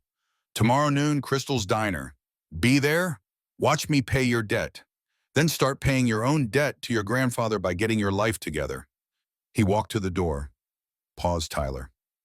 Your grandfather's last words were, tell my son I love him. Tell him to be better than me. I never got to deliver that message to your father, but I'm delivering it to you now. Be better. That's all Tommy asked. Ray left before Tyler could respond, climbing back into his truck with joints that hurt and a heart that hurt differently. He'd done what he could. The rest was up to Tyler and time, and whatever combination of will and luck determined whether broken people got put back together or just stayed broken. The rest of Sunday passed in phone calls Ray didn't want to have. Mike and Tom, his other children, both upset he'd kept the cancer secret, both insisting on coming home immediately, both making promises about being there that Ray knew life would complicate. He let them talk, made appropriate sounds, and felt the weight of being the center of a tragedy that was still unfolding. Sarah came by in the afternoon with groceries and determination. You're not eating enough. You look like a skeleton. Cancer will do that. Don't joke. This isn't funny. Never said it was. She made him dinner roast chicken and vegetables he picked at while she talked about her daughters and her job and anything except the fact that her father was dying. Ray let her talk because it was easier than the silence. When she left at 8, the house felt emptier than before she'd arrived. Ray went to bed early knowing Monday would require strength he wasn't sure he still had. The pills helped him sleep but didn't stop the dreams. Korea again, Tommy again, the grenade again. But this time when Ray woke at 3 a.m., he didn't feel fear. He felt ready. Monday morning arrived cold and clear. Ray was up at 5, showered and dressed in his best clothes slacks and a button-down shirt, and the Korean War veteran jacket he wore like armor. He made coffee, took pills, sat at the kitchen table, watching sunrise paint the mountains in colors that would be gone in an hour. At 8:30, Daniel arrived to drive him to the bank. They didn't talk much during the short trip. Ray had rehearsed what he'd tell the bank manager about withdrawing $22,000 in cash emergency expense, personal business. None of your concern. The manager, a woman Ray had known for 15 years, asked if everything was okay and accepted his non-answer with professional courtesy. The money came in hundreds wrapped in bank bands, feeling heavier than Ray expected. $22,000. Martha's life insurance payout invested carefully.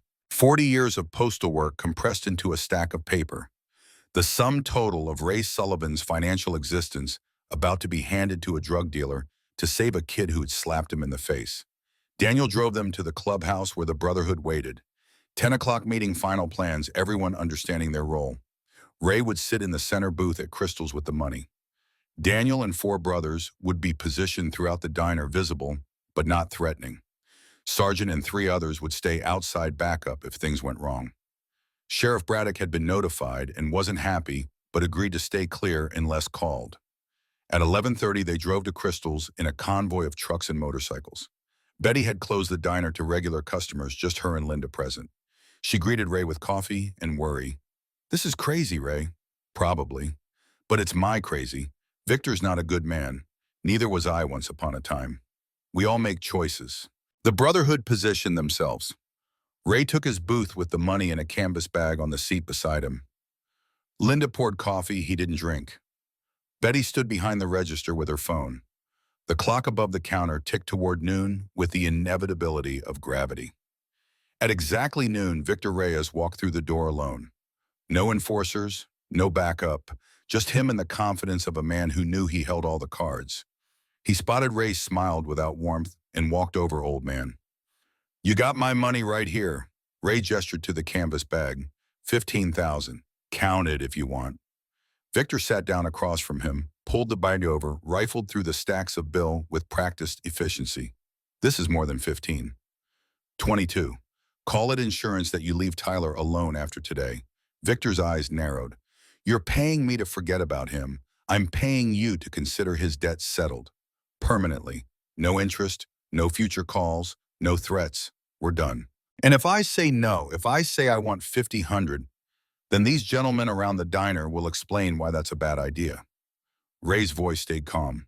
"But you're a businessman, Victor. You have got your money, more than owed. Walking away makes sense." Victor looked around at the Iron Brotherhood positioned throughout Crystal's assessed odds, did math. Ray couldn't see. "You got balls, viejo. Dying man playing tough guy. Not playing, just finishing business before I run out of time."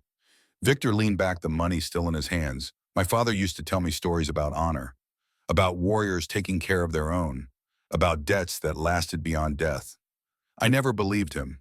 Thought it was old man talk. Nostalgic bullshit from someone who couldn't let go of the past." Ray waited. "But you?" Victor shook his head. "You're doing exactly what he would have done. Protecting someone who doesn't deserve it because you made a promise to a dead man 70 years ago. That's either the most noble thing I've ever seen or the stupidest. Can be both." "Yeah." Victor stood, took the money. "Tyler's debt is settled. He steps 1 foot back in my business, all bets are off. But as of now, we're square. One more thing." Ray pulled an envelope from his jacket. Inside are the details of Tommy Chen's Medal of Honor. His grandson should know he's a grandfather died a hero. Make sure Tyler gets it. Victor took the envelope, looked inside, his face showing something that might have been respect. "Tommy Chen. Pork Chop Hill. I've read about that battle. Your friend was a badass." "He was. And his grandson can be too if someone gives him a chance. That someone's not going to be me." "I know, but you won't stop others from trying. That's all I'm asking." Victor nodded, once turned toward the door, paused. "Viejo. What you did here? My father would have approved, for what it's worth." Then he was gone, walking out of Crystal's diner with $22,000 and whatever small piece of redemption Ray had managed to carve out of a bad situation. The diner exhaled collectively. Daniel moved to Ray's booth. That went better than expected. "He's still a drug dealer." "Yeah, but today he was a drug dealer with honor. That's something." Ray slumped back in the booth, energy draining out now that the confrontation was over. "Where's Tyler?" "Outside. Watching. Probably scared shitless." "Bring him in." Daniel stepped outside, returned a minute later with Tyler in tow. The kid looked worse than yesterday, withdrawal and fear and disbelief warring across his face. He slid into the booth across from Ray. "You really paid my debt." "I did. Why? I told you why. Your grandfather. The debt I owe. That doesn't make sense. Nobody does this. Nobody just helps." Ray's voice came out tired, but certain. "Tommy Chen did. He helped 3 strangers by dying for them. I'm helping his grandson by keeping him alive. That's how honor works. It passes forward, generation to generation, as long as someone remembers what it means." Tyler's face crumpled, tears flowing freely. "Now I don't deserve this. Probably not. But Tommy deserved to see his grandson become a man. And I'm going to make sure that happens, even if I won't be around to see it myself." Daniel put a hand on Tyler's shoulder. "Rehab starts tomorrow. Billings VA facility. 90 days minimum. Brotherhood will check on you. When you get out, you've got a place with us. But Tyler, this is your one chance. You blow it, you're on your own." "I won't blow it." Tyler wiped his face. "I swear, I'll get clean. I'll stay clean. I'll make my grandfather proud." Ray stood slowly, his body reminding him that stress and cancer were a bad combination. "Good. That's what I needed to hear." He walked toward the diner's exit, each step requiring conscious effort. Behind him, he heard Tyler asking Daniel questions about rehab, about the Brotherhood, about what came next. In front of him, he saw October sunlight in a town he'd lived in for 81 years and approximately 89 days remaining before none of it mattered anymore. Daniel caught up to him in the parking lot. "Pop, you did good today. We'll see. Kid's got a long road ahead. But you gave him a chance. That's what Tommy would have wanted." Ray nodded, too tired to speak. Daniel drove him home through familiar streets that suddenly felt like they belonged to someone else's life. At the house, Ray climbed out of the truck with Daniel's help, made it to the porch before his legs gave out completely. Daniel caught him. "Pop, you're done. You need to rest. Just need a minute." But it wasn't a minute. It was Ray's body finally presenting the bill for everything he'd spent over the last 3 days. The cancer-sensing weakness pressed its advantage. Ray's vision grayed at the edges. His breathing came shallow and painful. His heart hammered irregularly. Daniel got him inside onto the couch, called Sarah and 911 in that order. Ray tried to protest but couldn't find breath for words. The room spun. The ceiling disappeared. Somewhere far away, he heard sirens approaching, heard voices saying things about blood pressure and heart rate, and hospital heard Daniel saying, "Stay with me, Pop. Just stay with me." Ray's last conscious thought before everything went dark was simple. "Tommy, I kept my promise. Your boy is safe. We're square now." Then the darkness took him, and he fell into it gratefully. The ambulance arrived within minutes, but time had stopped, meaning anything to Ray Sullivan. He floated in and out of consciousness, aware of hands touching him, voices discussing his vitals in medical terminology that washed over him like static. The ride to Cedar Falls Medical Center passed in fragments. Sirens, Daniel's face above him tight with fear. The ceiling of the ambulance bay sliding past as they wheeled him through automatic doors. Dr. Morrison materialized in the emergency room with the grim expression of someone who'd predicted this exact scenario and taken no pleasure in being right. He examined Ray with efficient hands while asking Daniel questions about what happened, when it started, what medications Ray had taken that morning. The answers painted a picture Ray could have drawn himself on. Man pushed his body past breaking point. Body decided to collect payment immediately rather than waiting the scheduled 3 months. They admitted him overnight for observation, hooked him to monitors that beeped rhythms of a heart that had logged 81 years and was signaling it might not make 82. Sarah arrived within an hour, her face showing the particular devastation of watching a parent transition from invincible to mortal in real time. She held Ray's hand and cried quietly while Daniel stood at the window looking out at mountains that didn't care about human drama playing out in their shadow. Ray drifted in medicated haze, aware of his children's presence, but unable to summon energy for conversation. His body had spent everything it had on Monday's mission and now demanded rest that might slide into something more permanent if he wasn't careful. The monitors beeped their mechanical concern. Nurses came and went with professional sympathy. Night fell outside windows Ray couldn't quite focus on. Somewhere in the dark hours, he woke to find Daniel asleep in the chair beside the bed, his son's face younger in sleep, less burdened by the weight of watching a father die. Ray studied him and felt the particular ache of knowing this relationship fraught and difficult, and finally healing would end before they'd fully repaired 10 years of damage.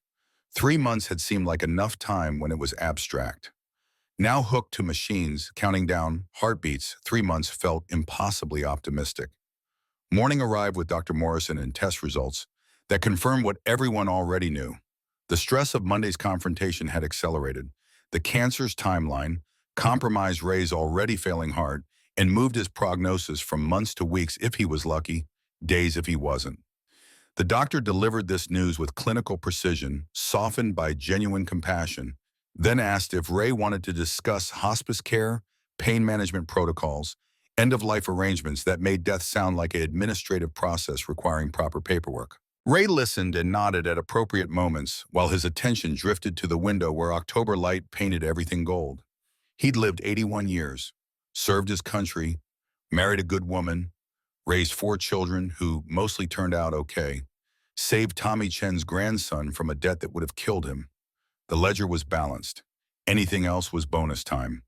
They released him Tuesday afternoon with enough pain medication to kill a horse and instructions he knew he wouldn't follow about rest and hydration and monitoring symptoms that were just different words for dying slowly. Daniel drove him home through Cedar Falls, looking changed familiar, streets rendered foreign by the lens of imminent mortality. The hardware store where Ray had bought his first hammer. the bank where he'd withdrawn his life savings 2 days ago, Crystal's diner where everything had started and somehow ended in the space of 72 hours. The house felt different too. No longer a place he lived, but a place he was leaving. Daniel helped him inside, got him settled on the couch, made tea Ray didn't want. They sat in silence for a while, father and son running out of time and words simultaneously. Sarah arrived an hour later with groceries and determination to cook meals Ray wouldn't eat. She bustled around the kitchen with the aggressive competence of someone who had decided that if she just acted normal, reality might take the hint and follow suit. Daniel watched her with the weary recognition of someone who'd seen this particular grief response before and knew it didn't help but couldn't be argued with. Ray dozed on the couch while his children moved through his house, making domesticity noises that felt like a stage play about normal family life. He woke to find them both sitting nearby, Sarah on the armchair and Daniel on the floor with his back against the wall, both watching him with identical expressions of helpless sorrow. "We should talk," Ray said, his voice rougher than he'd expected. Sarah wiped her eyes. About what? About what happens next? About arrangements? About the things people discuss when they're dying and everyone's pretending they're not. Dad, Sarah's voice broke. "Honey, I'm dying. We all know it. Pretending otherwise just wastes time I don't have to waste. So let's talk about it like adults." Daniel shifted position. "What do you want, Pop, for the funeral? For after? Keep it simple. Military honors, if the Marines still do that for Korean War veterans. Bury me next to your mother, no fuss, no big production, just family and whoever shows up from town. Mike and Tom should be here." Sarah pulled out her phone. "They're flying in tomorrow. They wanted to come today, but tomorrow's fine." Ray closed his eyes. "Gives me time to prepare what I want to say." "What do you want to say? That I'm sorry I wasn't a better father. That I'm proud of all of you. That your mother was the best thing that ever happened to me, and I wasted too many years after she died just existing instead of living. The usual regrets dying people have when they realize time's up." "You were a good father," Daniel said quietly. "I was an adequate father who did his best and still screwed up plenty. Let's not rewrite history just because I'm dying." Sarah made a sound between laugh and sob. "You're such an asshole sometimes. Learn from the best. Mom was a saint. I met my drill sergeant." That got weak smiles. They sat together in afternoon light that felt precious because everything felt precious now that Ray's internal clock was counting down in days instead of decades. Outside, Cedar Falls continued its Tuesday routine, unaware and unconcerned that Raymond Sullivan's story was entering final chapters. The doorbell rang. Daniel stood to answer it, returning a moment later, with Tyler Brennan looking cleaned up and terrified. The kid stood in the doorway like he wasn't sure he had permission to enter, his hands shaking slightly from withdrawal that was still working through his system. "Mr. Sullivan, Tyler's voice cracked. "I heard you were in the hospital. I wanted to check if you were okay. Still alive?" "Barely, but alive." Tyler stepped further into the room, his eyes taking in Ray on the couch with blankets and medication bottles, and the general appearance of someone who'd started the process of checking out. "It's my fault. The stress of paying my debt, it made you sick. I was already sick. You just accelerated the timeline. Don't flatter yourself. I'm so sorry. For everything, for hitting you, for causing all this, for Tyler." Ray's voice cut through the spiral. "You apologized. I accepted. We're done with that. What I need to know is whether you're keeping your promises. Rehab starts tomorrow. Billings VA facility. 90 days. I'm going. I swear I'm going." "Good. Daniel will drive you. Brotherhood will check on you. When you get out, you've got a job waiting." "But Tyler, this is your last chance. You understand that I understand." Tyler wiped his face. "I won't let you down. I won't let my grandfather down. Your grandfather would be proud you're trying. That's all any of us can do. Try." Tyler nodded, looked like he wanted to say more, settled for "thank you. For everything. For saving my life. Thank your grandfather. He's the one who saved mine first." After Tyler left, Sarah made dinner that Ray picked at while his children watched with the careful attention of people cataloging moments they'd want to remember later. They talked about nothing important, whether Sarah's students, Daniel's construction projects, the kind of conversational filler that let everyone pretend this was normal evening instead of what it actually was, dress rehearsal for goodbye. Mike and Tom arrived Wednesday afternoon. raise other children carrying their own versions of grief and guilt, and the complicated emotions that come from relationships that were fine but never quite deep. They'd lived their own lives in other states, called on, holidays visited, occasionally maintained the fiction that geographic distance didn't equal emotional distance. Now facing their father's imminent death, they were confronted with the reality that you can't make up for decades of casual neglect in a handful of days. Ray gathered all four children in the living room Wednesday evening, positioned himself in his armchair like a dying king preparing final pronouncements. They sat around him in various states of emotional distress, waiting for wisdom or absolution, or whatever dying fathers were supposed to provide. "I'm not good at this," Ray started, the big speech thing. "Your mother was better with words, but I need to say some things before I run out of time to say them." Four faces watched him, identical in their grief, if nothing else. "I wasn't always a good father. I was hard on you. Expected too much sometimes. Showed affection like it cost money I didn't have. Made you feel like love had to be earned instead of just given. That was wrong. That was me bringing the military home and forgetting that children aren't soldiers who need discipline. They're just kids who need to know they're loved." Sarah was crying. Mike looked at the floor. Tom wiped his eyes. Daniel's jaw was tight. "But I want you to know that every harsh word, every impossible expectation, every time I pushed too hard or held back too much, it came from love. Messed up love, maybe. Love filtered through my own damage and fear, and the particular kind of emotional constipation that men of my generation wear like armor. But love nonetheless." He paused, gathering strength. "Mike, Tom, I'm sorry I wasn't around more when you were growing up. Working two jobs meant missing your games and recitals and the small moments that mattered. I thought providing was the same as parenting. I was wrong." Mike's voice came out thick. "You did what you had to do, Dad, maybe. But I wish I'd done more than just what I had to do. I wish I'd done what you deserved. To Sarah, honey, you got stuck being the emotional center of this family after your mother died. That wasn't fair. You were just a kid and I made you the mediator, the peacekeeper, the one who held everyone together because I couldn't. I'm sorry for that burden." Sarah couldn't speak, just shook her head while tears fell. To Daniel's son, "I've already said my piece to you, but I'll say it again in front of your siblings. I was wrong about the Army, wrong about the motorcycle club, wrong about judging your choices instead of trusting you to make them. You're a better man than I ever was. I see that now. I should have seen it 10 years ago." Daniel's voice was barely audible. "Thanks, Pop." Ray looked at all four of them. "Your mother was the best thing I ever did. You four are the second best. Everything else is just noise. When I'm gone, take care of each other. Don't wait 10 years to heal the wounds like I did with Daniel. Don't let pride or stubbornness or geographical distance turn you into strangers. Life's too short. I'm learning that the hard way." The room held that for a moment, weighted with finality. Then Ray added, "Also, I want to be cremated, not buried. Change my mind about that. Scatter my ashes on Pork Chop Hill if you can manage it. If not, somewhere in Montana with a view. I've spent enough time in boxes." Sarah laughed through tears. "You just said you wanted to be buried next to Mom." "Change my mind. Dying man's privilege." The evening dissolved into the kind of chaotic family gathering that Ray had avoided for years. Too many people in too small a space. Conversations overlapping, laughter mixed with tears, the messiness of human connection that he'd always found uncomfortable. But tonight it felt right. Tonight it felt like the way things were supposed to be before death came to collect. Thursday brought Sheriff Braddock to the House official business, mixed with personal concern. He sat across from Ray in the living room, hat in hands, looking uncomfortable.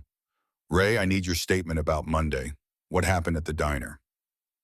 "For the record, Victor Reyes came to collect a debt. I paid it. He left. That's all. $22,000 to a known drug dealer. Ray, that's between me and my bank account. No laws broken. Money was mine to spend however I wanted." Braddock sighed. "You're not making this easy." "Tom, I'm dying. I don't have energy to make anything easy. Victor got his money. Tyler's going to rehab. Everybody walks away. That's a better outcome than most situations involving meth addicts and cartel dealers." "I suppose it is."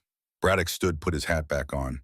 "For what it's worth, what you did for that kid, Tommy Chen's grandson, that was a good thing.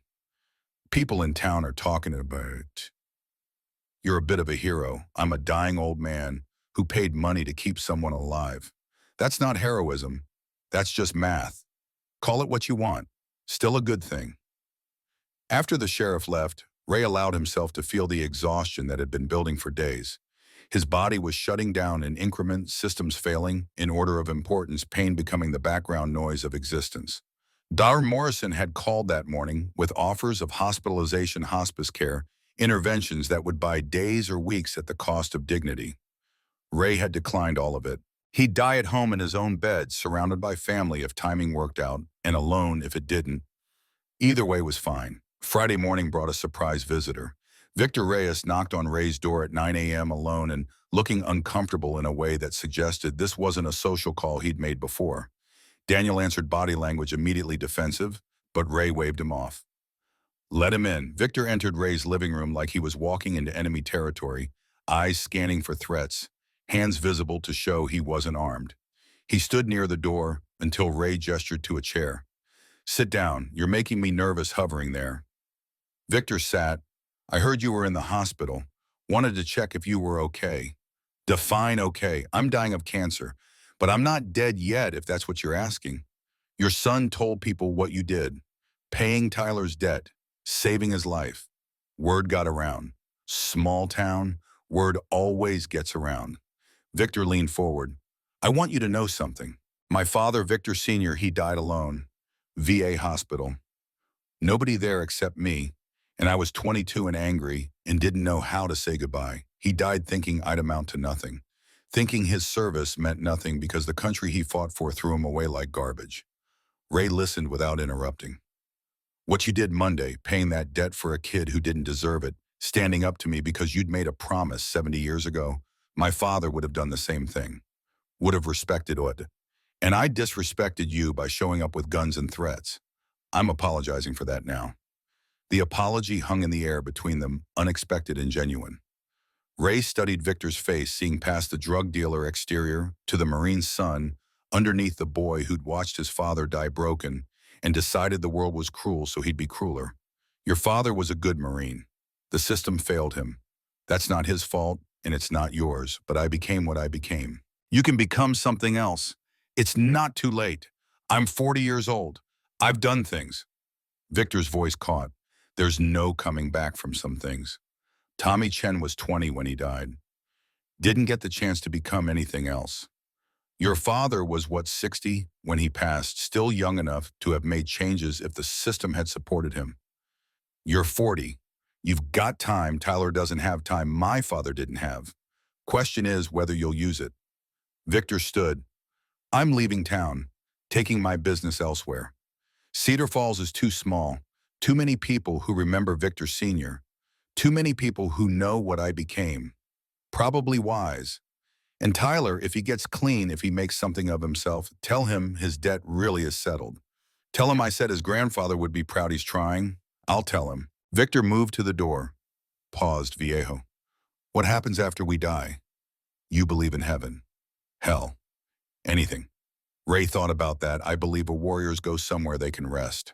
Somewhere the war is over and the wounds don't hurt anymore. Whether that's heaven or just nothing, I don't know. But I hope it's real. I hope so too, because I'd like to see my father again. Tell him I'm sorry. Tell him I understand now what he was trying to teach me about honor. Then be the man who deserves that reunion. You've got time. Use it. Victor left without another word. Daniel came into the living room looking perplexed. Did that really just happen?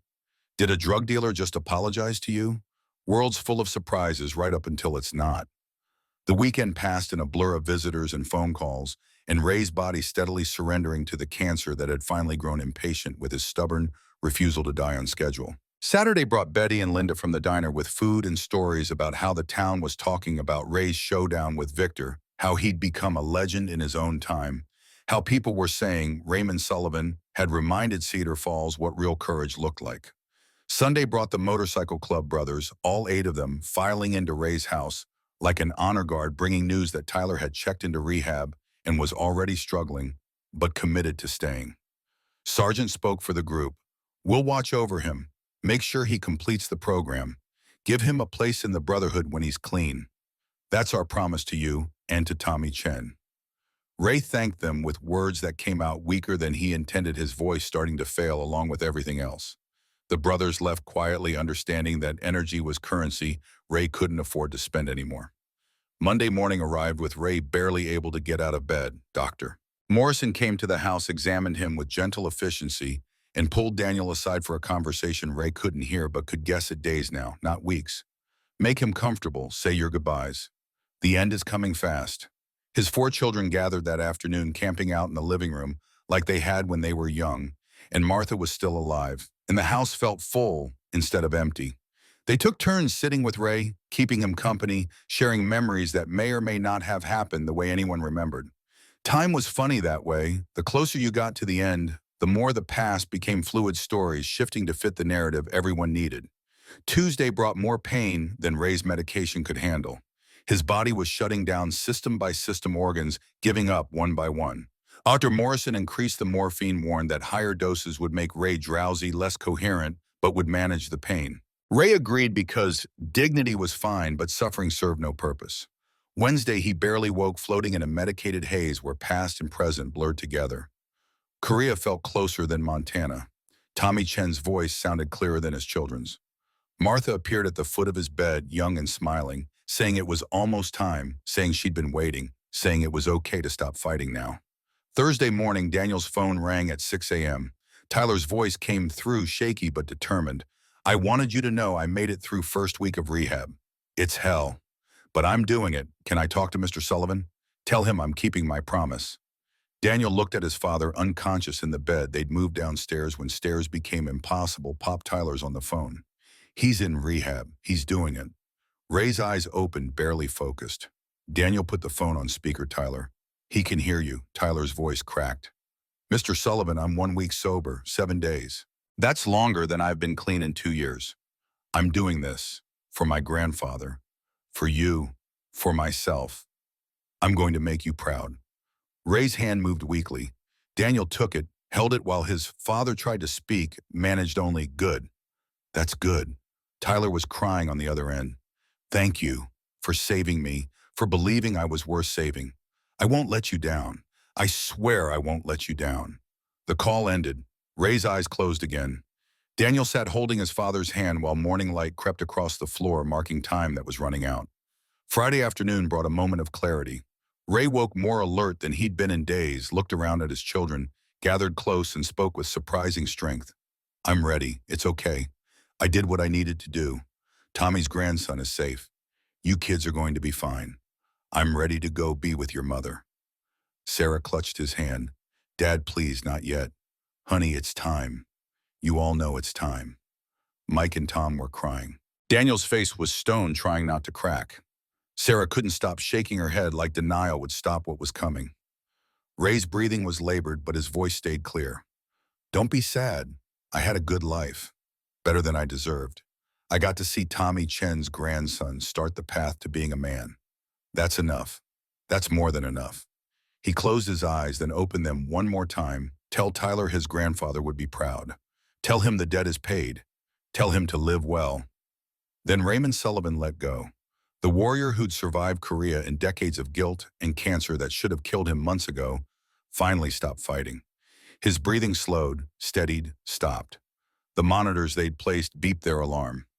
Dr. Morrison, who'd been waiting in the next room, came in and performed the formalities that declared life officially over. 4 children surrounded their father's body and wept with the particular grief of knowing they'd never quite said everything they meant to say, never quite healed all the wounds, never quite bridged all the distance.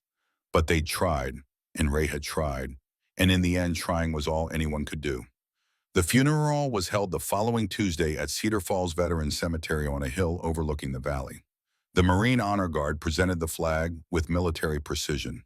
A bugler played taps while October Wind carried the notes across gravestones. Sheriff Braddock and Betty and Linda and half the town showed up to pay respects to a man who'd reminded them what courage looked like when age and death tried to make it irrelevant. The Iron Brotherhood stood in formation, leather vests and solemn faces, 8 veterans honoring one of their own. They saluted when the rifles fired 3 volleys, when the flag was folded, when Daniel accepted it with hands that shook. Tyler Brennan appeared on the cemetery's edge, escorted by two rehab counselors who'd given him 6 hours leave for this. 20 days sober now, looking healthier but still fragile, standing at a distance like he wasn't sure he had earned the right to be closer. Daniel saw him and waved him forward. Tyler approached hesitantly, stopping at Ray's graveside with tears streaming down his face. Sergeant spoke for the Brotherhood. Raymond Sullivan kept a promise to a brother who died 70 years ago. He saved that brother's grandson when nobody else would. He showed us all what honor really means. Semper Fi Marine. Your mission is complete. They lowered Ray's casket into Montana earth next to Martha's grave, reuniting a love story that cancer had interrupted but never ended. Sarah threw in the first handful of dirt. Daniel followed. Mike and Tom. Then Tyler surprising everyone by stepping forward and adding his own handful, while whispering words nobody else could hear. The service ended. People dispersed slowly, reluctant to leave, wanting to extract every last moment from this ceremony that marked the end of Raymond Sullivan's story. But stories don't really end when people die. They just change narrators. Tyler Brennan stood at Ray Sullivan's grave on a Tuesday morning in April, 6 months and 4 days sober, holding his 180-day chip like it was proof of something that still felt impossible. The Montana winter had released its grip on the Valley Spring, turning everything green in that brief window before summer arrived and turned it brown again. He'd brought flowers, wildflowers he'd picked himself because buying them felt wrong somehow. He arranged them on the grave with hands that had stopped shaking 2 months ago, that had learned to build things instead of destroy them, that now spent 40 hours a week in construction work alongside Daniel and the Brotherhood. Mr. Sullivan, Tyler said quietly, I'm 6 months clean today. Got my 180-day chip at the meeting this morning. Daniel says I'm ready to start my prospect period with the club. Says I've earned it. He pulled out the small Medal of Honor replica he'd bought online, a memorial version that wasn't the real thing but represented it. I learned about my grandfather, about Pork Chop Hill, about what he did. You were right, he was a hero, and knowing I carry his blood, it makes me want to be better. The wind moved through cemetery trees, carrying bird songs and the smell of grass, and the feeling of life continuing, regardless of who stayed or went. I'm working with other vets now, one struggling with addiction, using what I learned in rehab to help them. Daniel says that's how we honor the people who saved us, by saving others. So that's what I'm doing. Tyler traced Ray's name carved in granite. You saved my life when you didn't have to, when I didn't deserve it. I'll spend the rest of my life trying to be worthy of that. Trying to be the man my grandfather was. The man you were. He stood, saluted the grave the way he'd seen the Brotherhood salute, turned to leave, and found Daniel waiting by the truck. His sponsor, now his boss, his friend, the son of the man who'd given Tyler a second chance when first chances had long since been exhausted. They drove back to Cedar Falls in comfortable silence, past the mountains that had witnessed Ray Sullivan's 81 years past, Crystal's Diner, where everything had started, past the clubhouse where Tyler was learning what brotherhood meant from men who understood that warriors protect even when wounded, even when dying, even when the world insists protection is pointless. At the clubhouse, the Iron Brotherhood waited for Tyler's prospect ceremony. Sergeant would ask him why he wanted to join. Tyler would tell them about Tommy Chen, about Ray Sullivan, about debt that lasted beyond death, and honor that passed forward generation to generation. They would vote. They would accept him because Ray had asked them to, and they kept their promises to fallen brothers. That evening, Tyler stood before 8 veterans and spoke his truth. I want to join, because I need to learn how to protect instead of destroy. Because my grandfather died protecting others, and I want to honor that. Because Ray Sullivan showed me that broken people can be fixed if someone believes they're worth fixing. Because I'm Tommy Chen's grandson and Raymond Sullivan's legacy, and I need to become worthy of both those names. The vote was unanimous. Tyler became a prospect given a plain vest without patches, yet told he had a year to prove himself, to show he understood what brotherhood meant, to demonstrate that sobriety wasn't just a phase but a permanent state.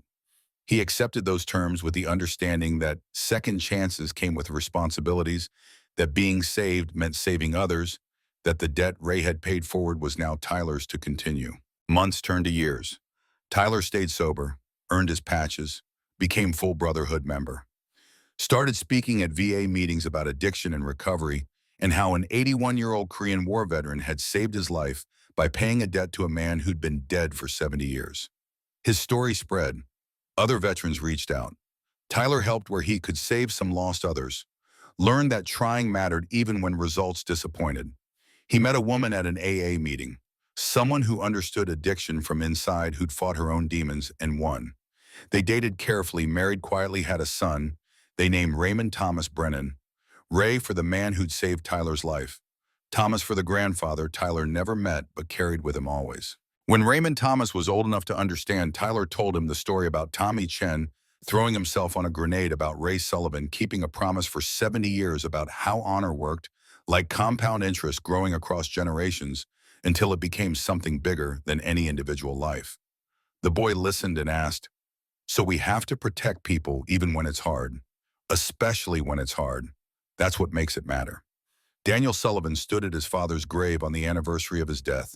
52 turned 62, gray threading through hair that used to be black body, showing wear from 6 decades of hard living, but spirit still intact. Sarah stood beside him, 59 now, recently retired from teaching, grandmother to 6 children who carried Ray's blood into futures he'd never see. The cemetery had grown new graves marking new losses, but Ray's spot on the hill remained pristine. Tyler came every week to maintain it, bringing flowers, pulling weeds, keeping the warrior's resting place worthy of the man who'd occupied it. Sarah spoke first. "I miss him. Still, every day." "Me too." Daniel's voice was rough. "But I see him in Tyler, in the brotherhood, in every veteran we helped through the program. Pop's mission continues. Do you think he knows wherever he is, if there's any justice, he's with Mom and Tommy? Chen finally at rest, finally free of the guilt he carried for 70 years. That's what I choose to believe anyway." They stood in silence, two of Ray Sullivan's 4 children, survivors of his particular brand of tough love and impossible expectations, an emotional distance that had finally closed before death made it permanent. Mike and Tom had their own lives, their own ways of remembering their own relationships with a father who'd been complicated and difficult and ultimately human. A truck pulled up, Tyler climbing out with his son Raymond Thomas, now 8 years old, carrying flowers they'd picked together. The boy ran ahead to the grave, careful not to step on other markers, placing his flowers with the solemnity of someone who understood this ritual mattered. Tyler joined Daniel and Sarah. "Thought we might see you here. 10 years today." "Daniel, not a decade since he finished his mission. Since he saved your life. Best thing that ever happened to me was an 81-year-old Marine paying my drug debt and forcing me into rehab." Tyler watched his son arrange flowers. "I tell that story to every addict I work with now. Nobody believes it until I show them the documentation, the news articles, the proof that it actually happened. That was Pop. Did impossible things because someone had to, and he decided it might as well be him." Raymond Thomas ran back to his father. "Dad, I told Grandpa Ray about my baseball game. We won 7-4. I got 2 hits. Tyler ruffled his son's hair. "He'd be proud." The boy looked at Daniel. "Uncle Daniel, will you tell me the Korea story again?" "About Tommy Chen." Daniel knelt to the boy's level. Tommy Chen was 20 years old, a Marine. When a grenade came into his bunker, he didn't think about himself. He thought about his brothers. He saved 3 men by sacrificing one. That's what warriors do. They protect, even when it costs everything. And Grandpa Ray kept the promise for 70 years. Then he saved your father. Then your father saved others. Now you carry that legacy. Someday you'll protect others too. That's how honor works. It passes forward. The boy nodded seriously, processing this inheritance of duty and protection and honor that stretched back through generations to a frozen hill in Korea, where Tommy Chen had made an impossible choice and changed the trajectory of lives he'd never meet. They left the cemetery together, 4 people connected by one man's decision to pay a debt that couldn't be quantified or settled, but only honored through living well, protecting others. Remembering that courage wasn't about never falling, but about always getting back up, about standing for others when standing cost everything, about being the warrior the world needed, even when the world insisted warriors were obsolete. Ray Sullivan had been that warrior until his last breath.